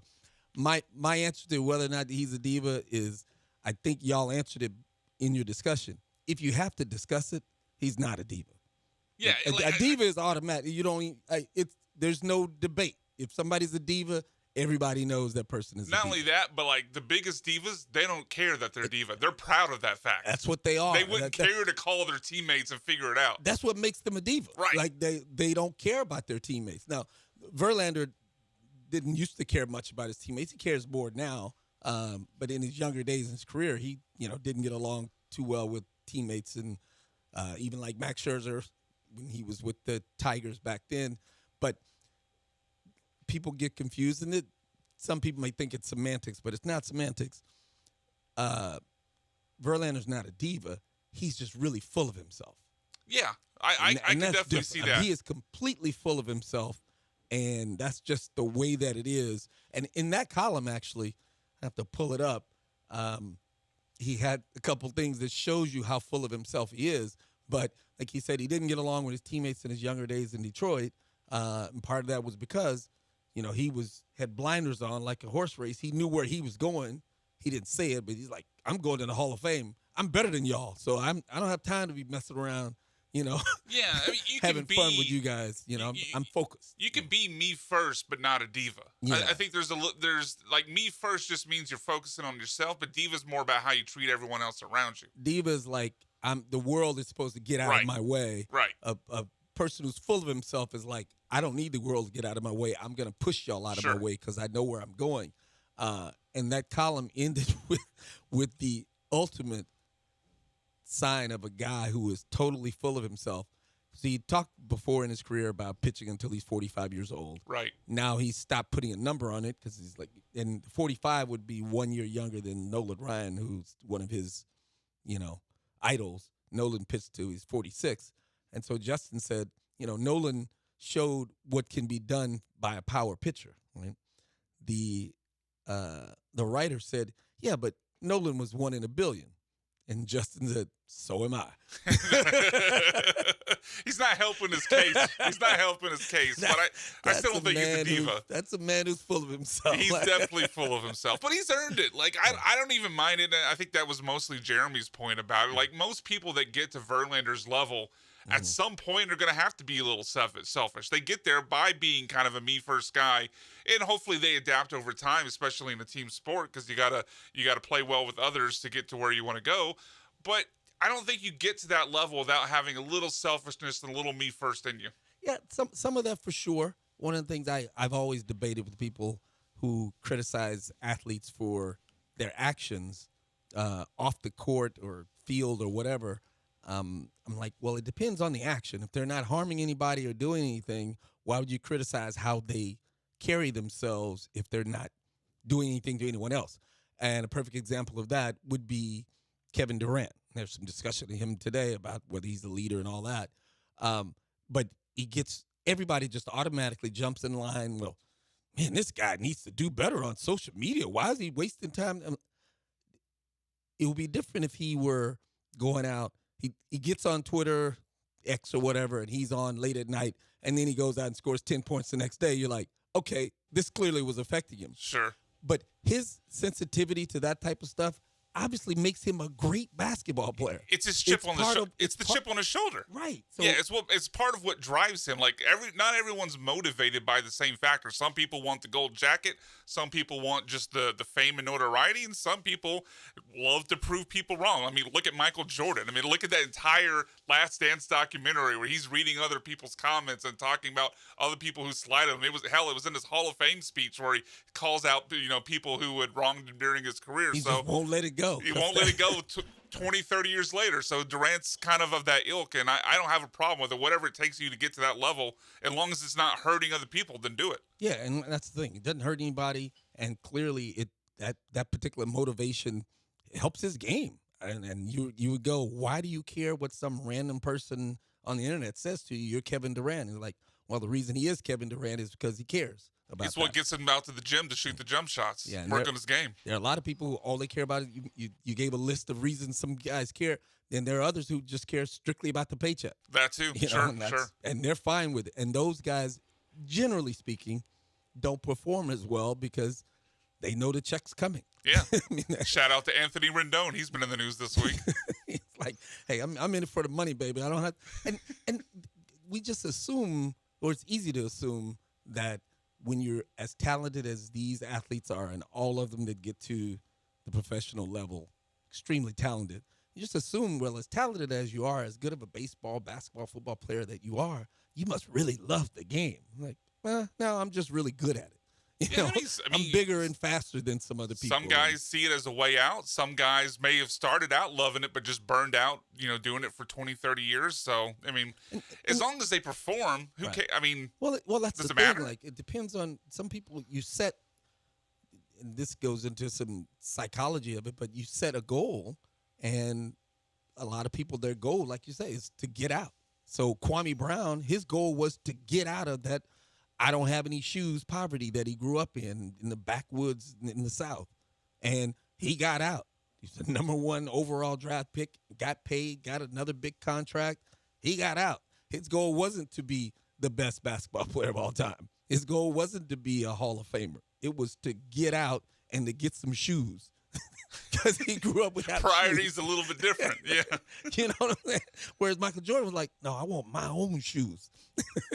I want to win every time I play, and it's a different motivation, and it leads to different results. I did see, speaking of the Last Dance, what is it? Scottie Pippen and oh no, what do you do? Is it Luke Longley, Scottie Pippen, and one of the others? They're going on a tour, to They're discuss. doing a Last Dance tour? Yeah, I gotta find this thing. Oh, God. It's like they're on stage. I guess they're doing a podcast or something together, and it's just they, I guess they felt like they didn't get there. Scottie Pippen, Horace Grant, and Luke Longley are embarking on a No Bull tour to share their perspectives on the Last Dance story and their experience playing for the Bulls in the 90s. That feels like, I don't know if you've seen this trend, but there's a lot of new podcasts coming out where like the people who weren't the stars of TV shows are doing podcasts recapping all the old TV shows that they were on. This kind of feels like that. I didn't know that was the thing. Oh yeah, like The Office, and there's a few others that were all like not Steve Carell, not like the main stars, are doing these podcasts trying to hang on to the notoriety they had from that show because their careers after the show haven't really gone the same places that a Steve Carell have. This kind of feels like that. Like Jordan's obviously the star. These guys are trying to cash a few more paychecks off of that fame. Like I've got to latch on to it. How else am I going to get the news? And I don't blame them. If I need the money, I'd do it too. You think Scottie Pippen would be trying to get out of the news with? His son's everything that comes out is putting negative. him in the news. Yeah, everything that comes out about him is negative. But like Luke Longley, nobody's heard a few from more him. checks. Yeah, nobody's heard from him in a long time. Horace Grant, hadn't heard from him, so I don't blame him for reaching out in that sense. But yeah, full confession, I never watched The Office. That's fine. I heard it's pretty funny. I watched it for the first time last year, so I was way behind. Yeah, I liked it. Yeah, I don't think it's the greatest comedy ever, like some people say it is, but it was good. It's watchable. It was watchable. Yeah. Okay. We'll watch that. A lot of good stuff in the news from today. I'm really disappointed with NBA reporters. Maybe I'll tell you about that when we come back, and we'll get into some Kelvin Sampson talk on the NIL as well. Stick tuned. Stay tuned.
Back to two guys who fight like sisters. From the Veritex Community Bank Studios, it's Game On with Barry and Jerome.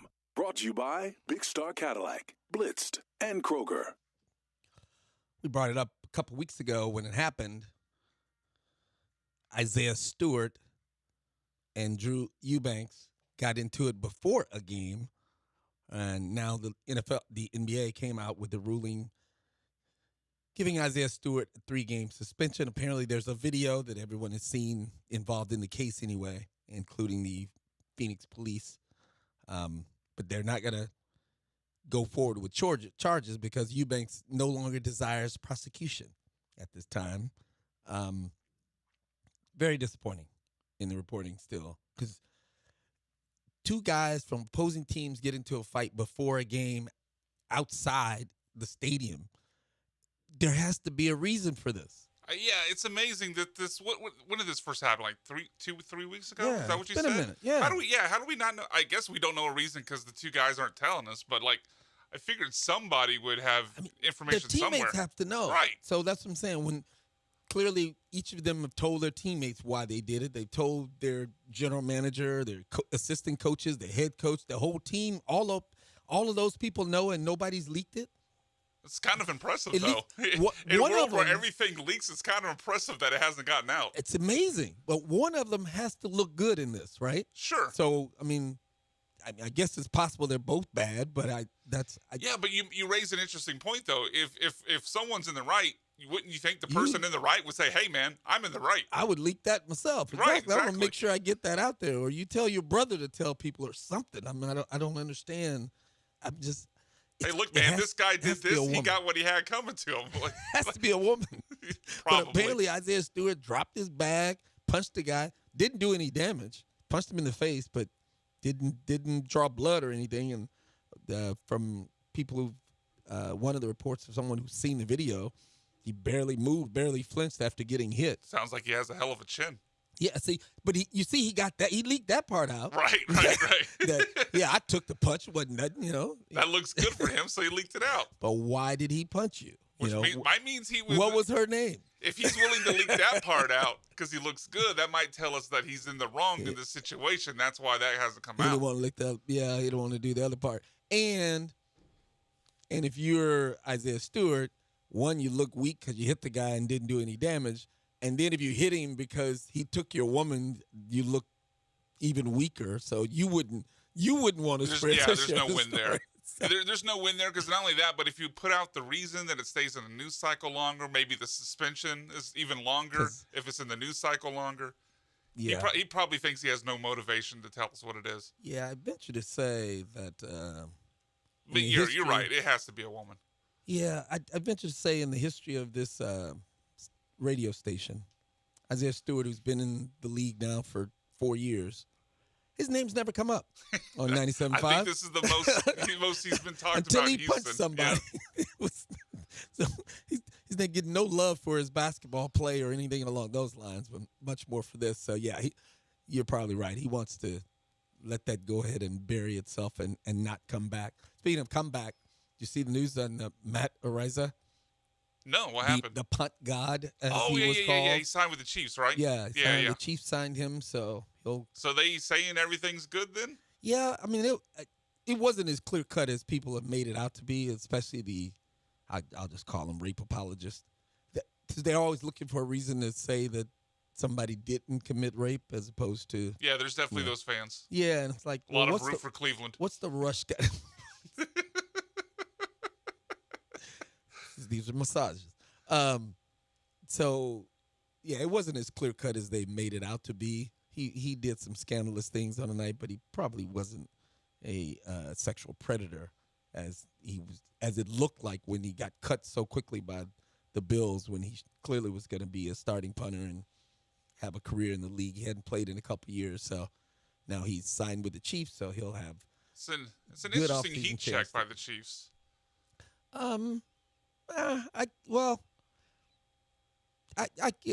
They're in a position where Right. they It's kind of have like what the Houston Astros did when they traded for, what was that reliever they traded for that had the domestic violence I was issues? about to say his name when you start. I know it starts with an O. I'll think of it in a second. But no, the difference is the Chiefs have actually had some questionable moves or moves with questionable guys. Oh, for sure. Over the years. So I wouldn't say as a heat check in terms of because they've been winning, they figure they can make a move like this. No, they've made moves like that over for a while. Who's the? Yeah, they had a pass rusher that had a long, lengthy criminal history. I'm trying to remember who. I mean, even Tyreek Hill. Tyreek Hill for sure. Like, yeah. I mean, the Chiefs were like Kareem Hunt. They just haven't cared. Kareem, exactly. They haven't really been bothered. This guy, I think, is in a little bit of a different category because it's not like he's been convicted of a crime where they've had, they had guys wearing ankle monitors in the locker room. So they got guys that have to leave practice to check with the parole officer. Exactly. It's like, hey, he's not allowed on the south end of the field because it's too far away from his home domicile. So he can only score touchdowns in the first half. He has to get pulled out when they get in the red zone because he can't go any further. Exactly. So, yeah, that'd be a different little bit between the 20s player, he's not allowed into the end zone. Why is this guy not on the field in the red zone? Yeah, they won't leak that story. No, he doesn't want to go back, man. He's trying to stay free from prosecution, which is quite understandable. But, yeah, so that, like I said, that guy, the whole story was, it was an underage girl, but she lied and told everybody what age she was. She was clearly wasted, totally inebriated, and ended up having sex with a bunch of guys, including this dude.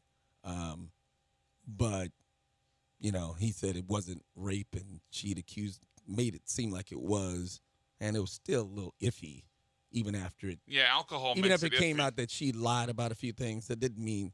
And he admitted he had sex with her. Yeah, whenever alcohol is involved, the idea of consent gets really blurry. Yeah, and when it's multiple guys, they put themselves in horrible situations like that, and crazy things will happen. Did you see the thing, Nick Saban? I haven't seen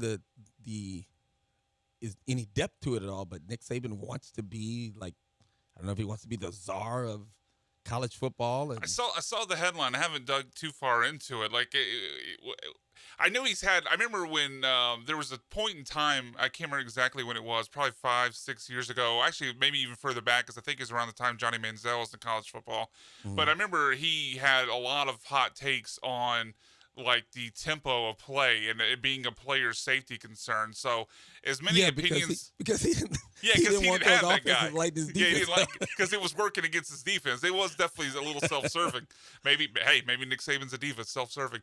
But I could definitely see, as much as he's put out there with his thoughts on NIL. I mean, he got in a little bit of not trouble, but he got some headlines when he started talking about A&M and Jimbo Fisher buying players. He had the thing about tempo and speed of play being a player safety concern.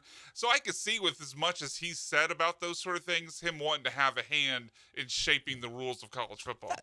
I'm not surprised by it. I certainly understand him wanting to have a hand in it, but if he seems like he's presenting himself as if, his hands are not dirty. Right. Here's his quote. What we have now is not college football as we know it. You hear somebody use the word student athlete, that doesn't exist. I'm like, well, hold on. You coach at Alabama. You don't have a whole lot of student athletes. And he was at LSU. You had nothing but athlete students. Before that. You say they weren't paying players? We know they did. Yeah. Was it Ryan Perrilloux got kicked off the team? Like, are you serious right now? I mean, come on. You were not going out trying to recruit scholars. No. You were recruiting in NFL ready or future NFL players, and he wasn't coaching at schools like Notre Dame that had a strict academic restrictions. Yeah, he would not want to play Vanderbilt in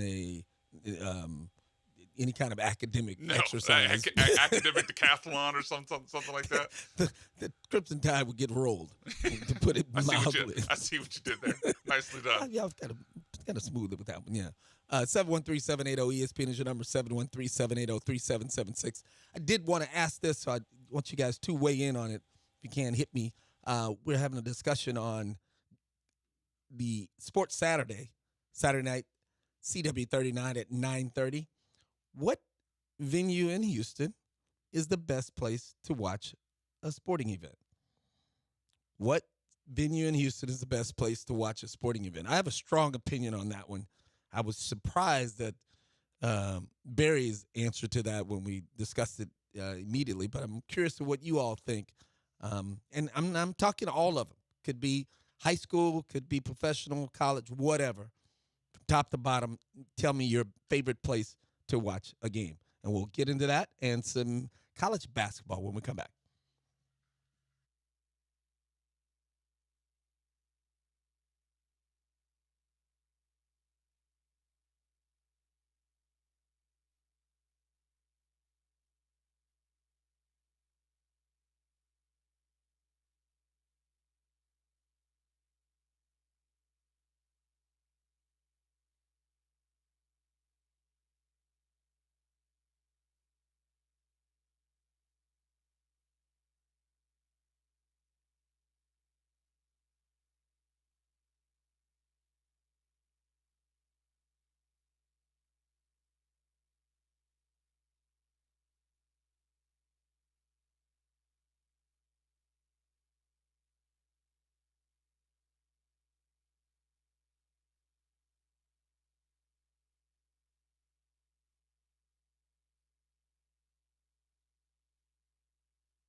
One of these guys is always right. The other one is always white.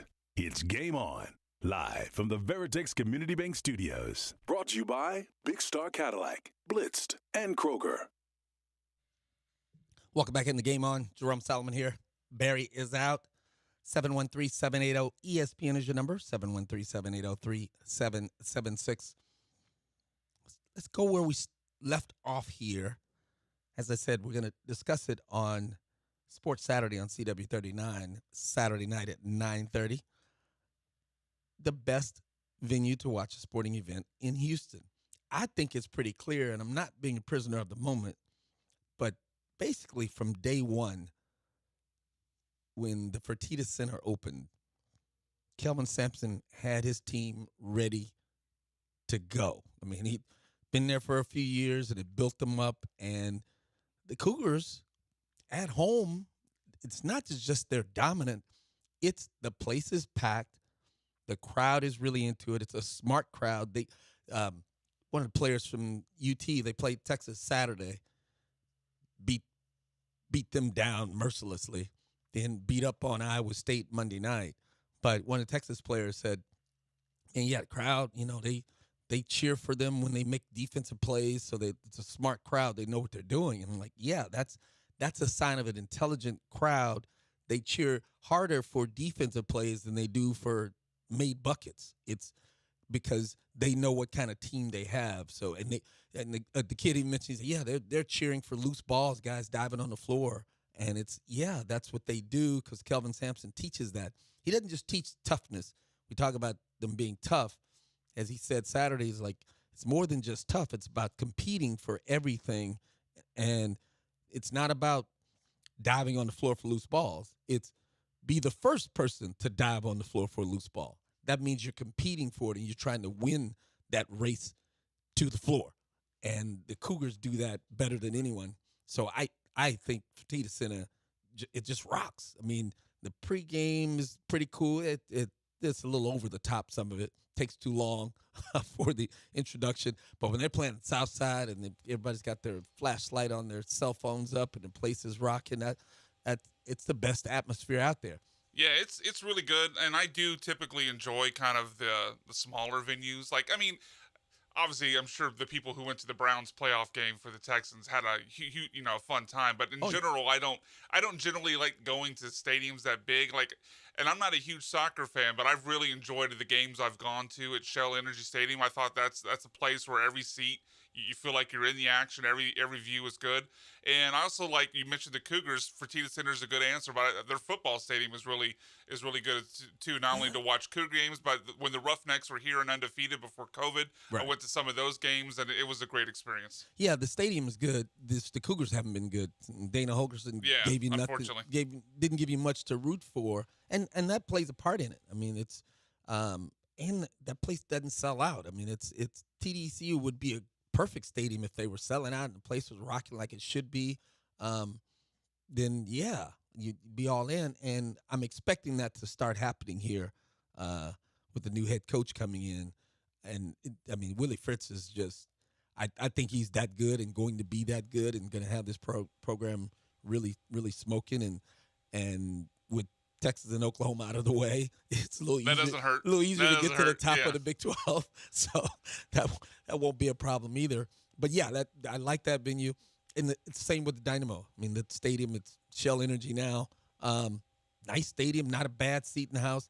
It gets hot as all it does get out really hot when the sun's out in the summertime. But no, great place. When the Dynamo were winning, it was great. It's also nice. They got it back this year. Yeah, they went to the conference finals this last year. But I mean, like with I say BBVA, it's Shell Energy Stadium. I like changed the name 3 times. Yeah, I know. But it changes every other year. So but it's nice with stadiums like that compared to Minute Maid or NRG, where especially like if you want to go get a beer and a popcorn or something, like you don't feel like you have to take out an entire quarter to get there and back because you have to walk all the way up to the stairs and then walk around the stadium and wait in this huge line. And if you don't have a good seat, you're not in a good seat. Exactly. You know what I mean? Yeah, exactly. Yeah, there's no way around it. So I definitely enjoy the experience at the smaller stadiums. Yeah, but I will say, I mean, obviously.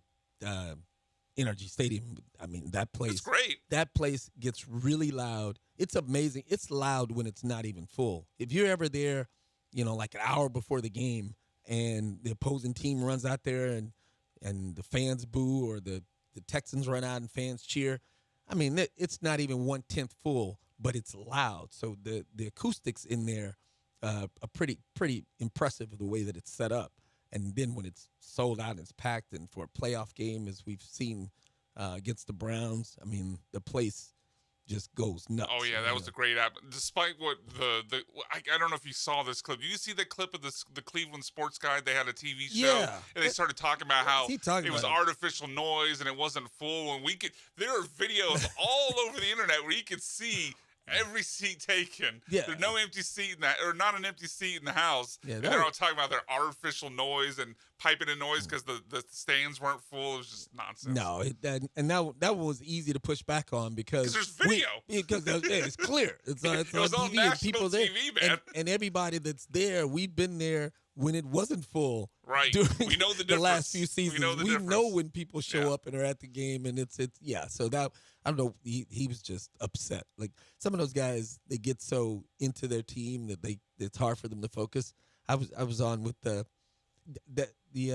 first time the Texans were in the playoffs. 2011. They were playing the Bengals. Right. And so this guy, he came on this station, I believe, came on my show, and I went on his. We did both. But he came on here, and he was just one of those loud shock jocks. He was just going all off and having fun. I was like, dude, I don't care who wins. But I'm picking the Texans. And then eventually he was just back and forth and yelling and screaming. So we put up a bet where he had some fancy Cincinnati ice cream because I didn't want that stupid chili. I was like, no, bro. Chili, he was like, chili. I was like, no, bro, keep your chili. Yeah, disgusting. This fool never paid me my bet, though. Of course he did. So I went back on his show the next year, yelling and screaming and calling him all kind of names. It was hilarious. And he was like, it was a bit. I'm like, dude, that's not a bit. No, it was a bet. Come on, man. So he still didn't pay up after you called him didn't out? pay up. I'm like, he's like, it's a bit. I'm like, no, bro. That's what a loser says. I don't do bits. That's not my thing. I do eating ice cream. Send me them. You mentioned Texans and Cleveland. One thing y'all were wrong about, or Jeremy was, you can't let C.J. Stroud be a diva now. He just finished first year. He can't go diva now. This is way too soon. No, I don't think he wasn't saying C.J. Stroud was a diva. No. He was saying he would accept him being a diva. I was like, no, not now. Now, go out and win a Super Bowl. I think then I'll take some diva stuff from you. I think that's where he was going. Maybe he phrased it wrong, but basically his point was just like the elite of the elite, especially like in the football at quarterback, where it's by far the most important position. Same thing kind of with like the lead player on an NBA team, because the lead player can elevate everyone so much more than they can in like baseball. Then you let them get away with stuff because they just have so much impact on your team. Now, okay, that I can get with. And like when they mentioned parking, it's like, no, he doesn't get his own parking space with a sign. Just everybody knows that's CJ's parking space. He doesn't get you don't get a sign. Just nobody's supposed to park there. Rookie of the year parking. No, him and Will Anderson right next to each other. Like I said, y'all should be doing the courteous thing and not parking in that space, leaving it for him. But you don't put a sign up because you don't want everybody else to know. You don't put a sign up. You just tow him when the long snapper parks in the wrong spot. Any other fool parks there, it's not going to be there when he comes back out after practice. There might be somebody specifically assigned on the staff to make sure we're towing cars to keep CJ's spot open. But yeah, and the diva stuff it depends on what you're diva about. I mean, if you just like you wanted your coach, your quarterback coach to have access to the practice field or something, that's not a problem. That's supposed to be helping you perform. But if you want your wife to come into the locker room whatever she wants, that's a step too far. I mean, like Sean Payton took away because Russell Wilson had that personal coach, and Sean Payton, like one of the first things he did was take that away from him. And it didn't seem to really matter either way. Russell Wilson still didn't play well, but certainly some coaches have a bigger problem with it than others. Yeah, and like I say, I wouldn't have I would have a problem with if I thought somebody was hurting or harming a player. Sure. But I wouldn't have a problem with working with them, but I can't have 20 guys who don't work for the team at the facility all the time. Right. Now, after practice, post-practice, and, nobody's out there, you can do whatever you want. I don't have a problem with that. Yeah, but Russell Wilson had some special other things that were it was over-the-top diva, especially for a guy coming to a new team. You have to earn that. His whole corniness didn't help him either. Didn't really do him any favors. He's a good guy. He's just corny. Very. It's just. And teammates, I don't think they don't like him. I don't know. Some of his Seattle teammates didn't seem to like him. No, well, they grew to almost not respect him on a certain level. What's the difference? Because it ain't like they jumped him or anything. I mean, Okay. Well, if that's the level we're setting. That's where I draw a line. If you don't like somebody, you're around all the time. Eventually, y'all got to come to blows.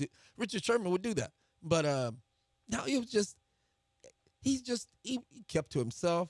He's so super religious that irritates some people. Sure, of course, and particularly that group. Yeah.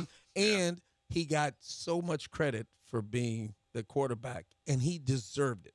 He really did. The dude played outstanding football, didn't turn the ball over much, avoided getting hits, made plays when they need to be made.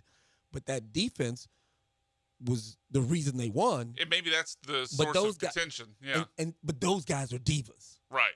That's the thing. Certainly Richard Sherman. Oh, Richard Sherman is the biggest diva in the NFL, one of the biggest we've had in the last 15 years. I mean, and so when you have other guys who are divas, that's one of the problems. Like, one of the reasons that Justin Verlander, he's not a diva, we already discussed this earlier, but if he were a diva, it wouldn't be a problem with the Astros. You know why? Because they don't have any other divas. True. you can't have 2-3 divas on a team. There's not enough room on that stage. Then you got Yankees and type situations, those kind of teams. But no, when you have just one diva, yeah, it's not a problem. Well, the Seahawks had 2 or 3 of the top divas in that stretch of NFL just NFL championship. Sure. They went to a couple Super Bowls. They probably could have won too, but we all know what happened. Another one. Yeah, Marshawn needed to get that ball. Without a doubt. And Marshawn's a diva. He's a diva. Okay. Yeah. I see him as more. He tries to play it like I'm just, aloof and cool and I don't want to be bothered, but no, that's because he's a diva. Okay. Yeah, I saw it more as the aloof and like just me first, but I didn't see it as diva. But it's not. He's not aloof. He's okay. He's much smarter than I'll go with you on it. What's the best place to play in Houston? And Kelvin Sampson when we come back.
And now, back to Game On, live from the Veritex Community Bank Studios, featuring Jerome Solomon and Barry Lemonek. Brought to you by Big Star Cadillac, Blitzed, and Kroger. Like we said, Barry's on stage somewhere telling jokes to country folk. He'll be back next week, theoretically. If they let him leave? If they let him leave. At Oso in HTX says, if the weather is nice, the Dynamo Stadium is pretty wonderful. Yeah. I echo that statement. Yeah, and Ito also is great for pregame. And no question about Ito's that. great. That's a good location, good area to be in. Love the original Nefas. Not a sponsor, but I love the original Nefas. Always outstanding. The Chronicle just put up a thing. Check out, go to HoustonChronicle.com. The 30 best Mexican restaurants in Houston. Okay, yeah, I'll definitely check that out. It's a list that I'm going to go down and start. Mark them all off. Let me go check some of these places off here. It'll be worth going to. And yeah, the Dynamo Stadium, it seems like we're in agreement. We like the smaller venues. Oh, yeah, for sure. They do. And only 7,000 at the Fertitta Center.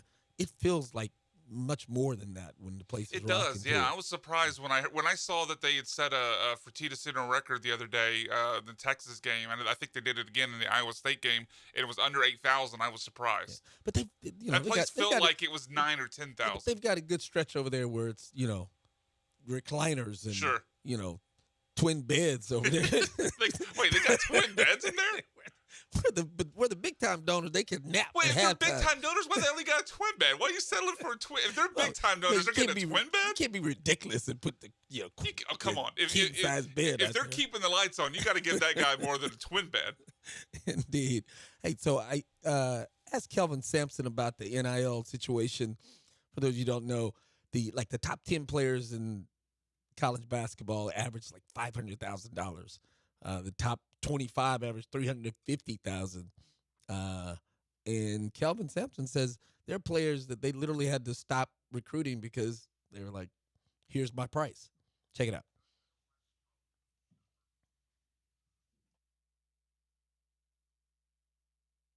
We've had kids that we just stopped recruiting. Our names attached to them for a long time, and we've stopped recruiting them probably 2 months ago because we heard what the number was.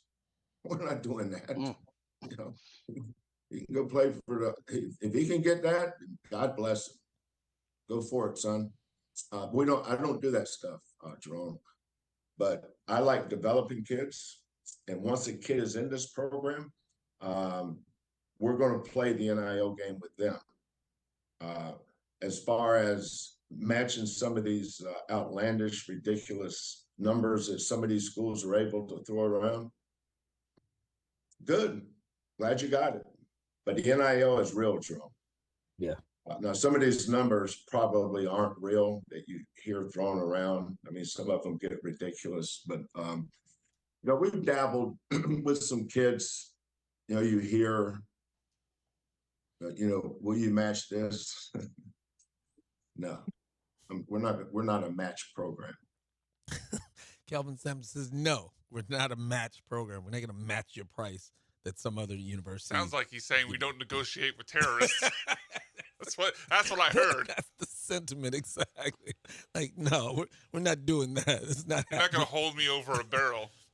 And he's not against. He's like, man, get whatever you can, but you're not getting. We're not going to be the one giving it to you.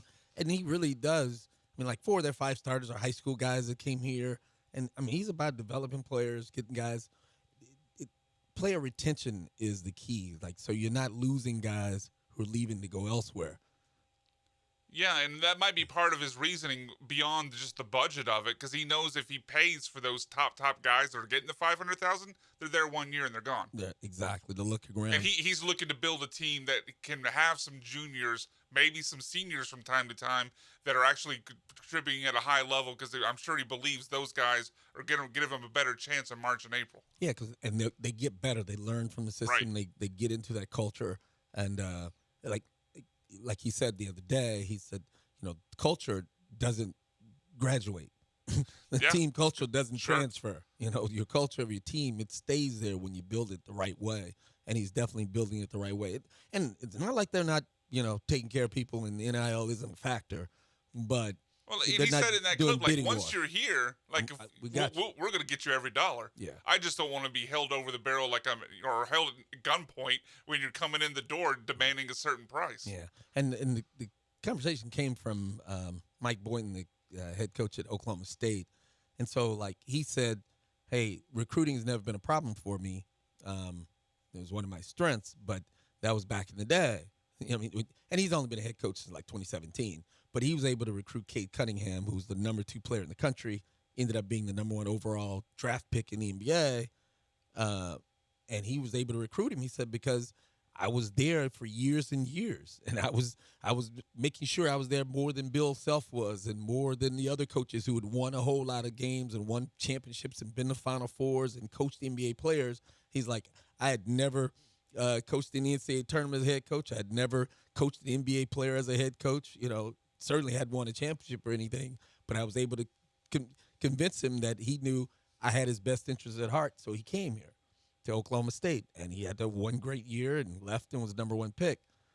And then the year he left was that summer, the NIL came into play. Yeah, it certainly he wouldn't have been recruiting. able to get. He's like, I wouldn't have been able to get him. No, because I'd be like, Coach, I love you, but all you got is a scholarship, and I got to give those books back.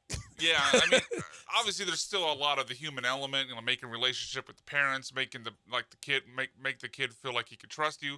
But a lot of recruiting now, I'm sure, comes down to just bottom line. Can you give me what I want? Yeah, I mean, and that's for a guy your like foot in the Cunningham, door. he's like, I'm gonna be here 8 months. Yeah, exactly. if that long.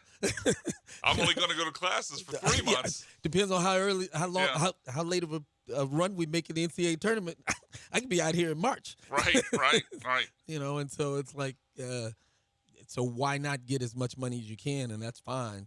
But yeah, people think it's a mess, and it is a wild, wild west atmosphere because the NCAA is not even acting like a sheriff on this.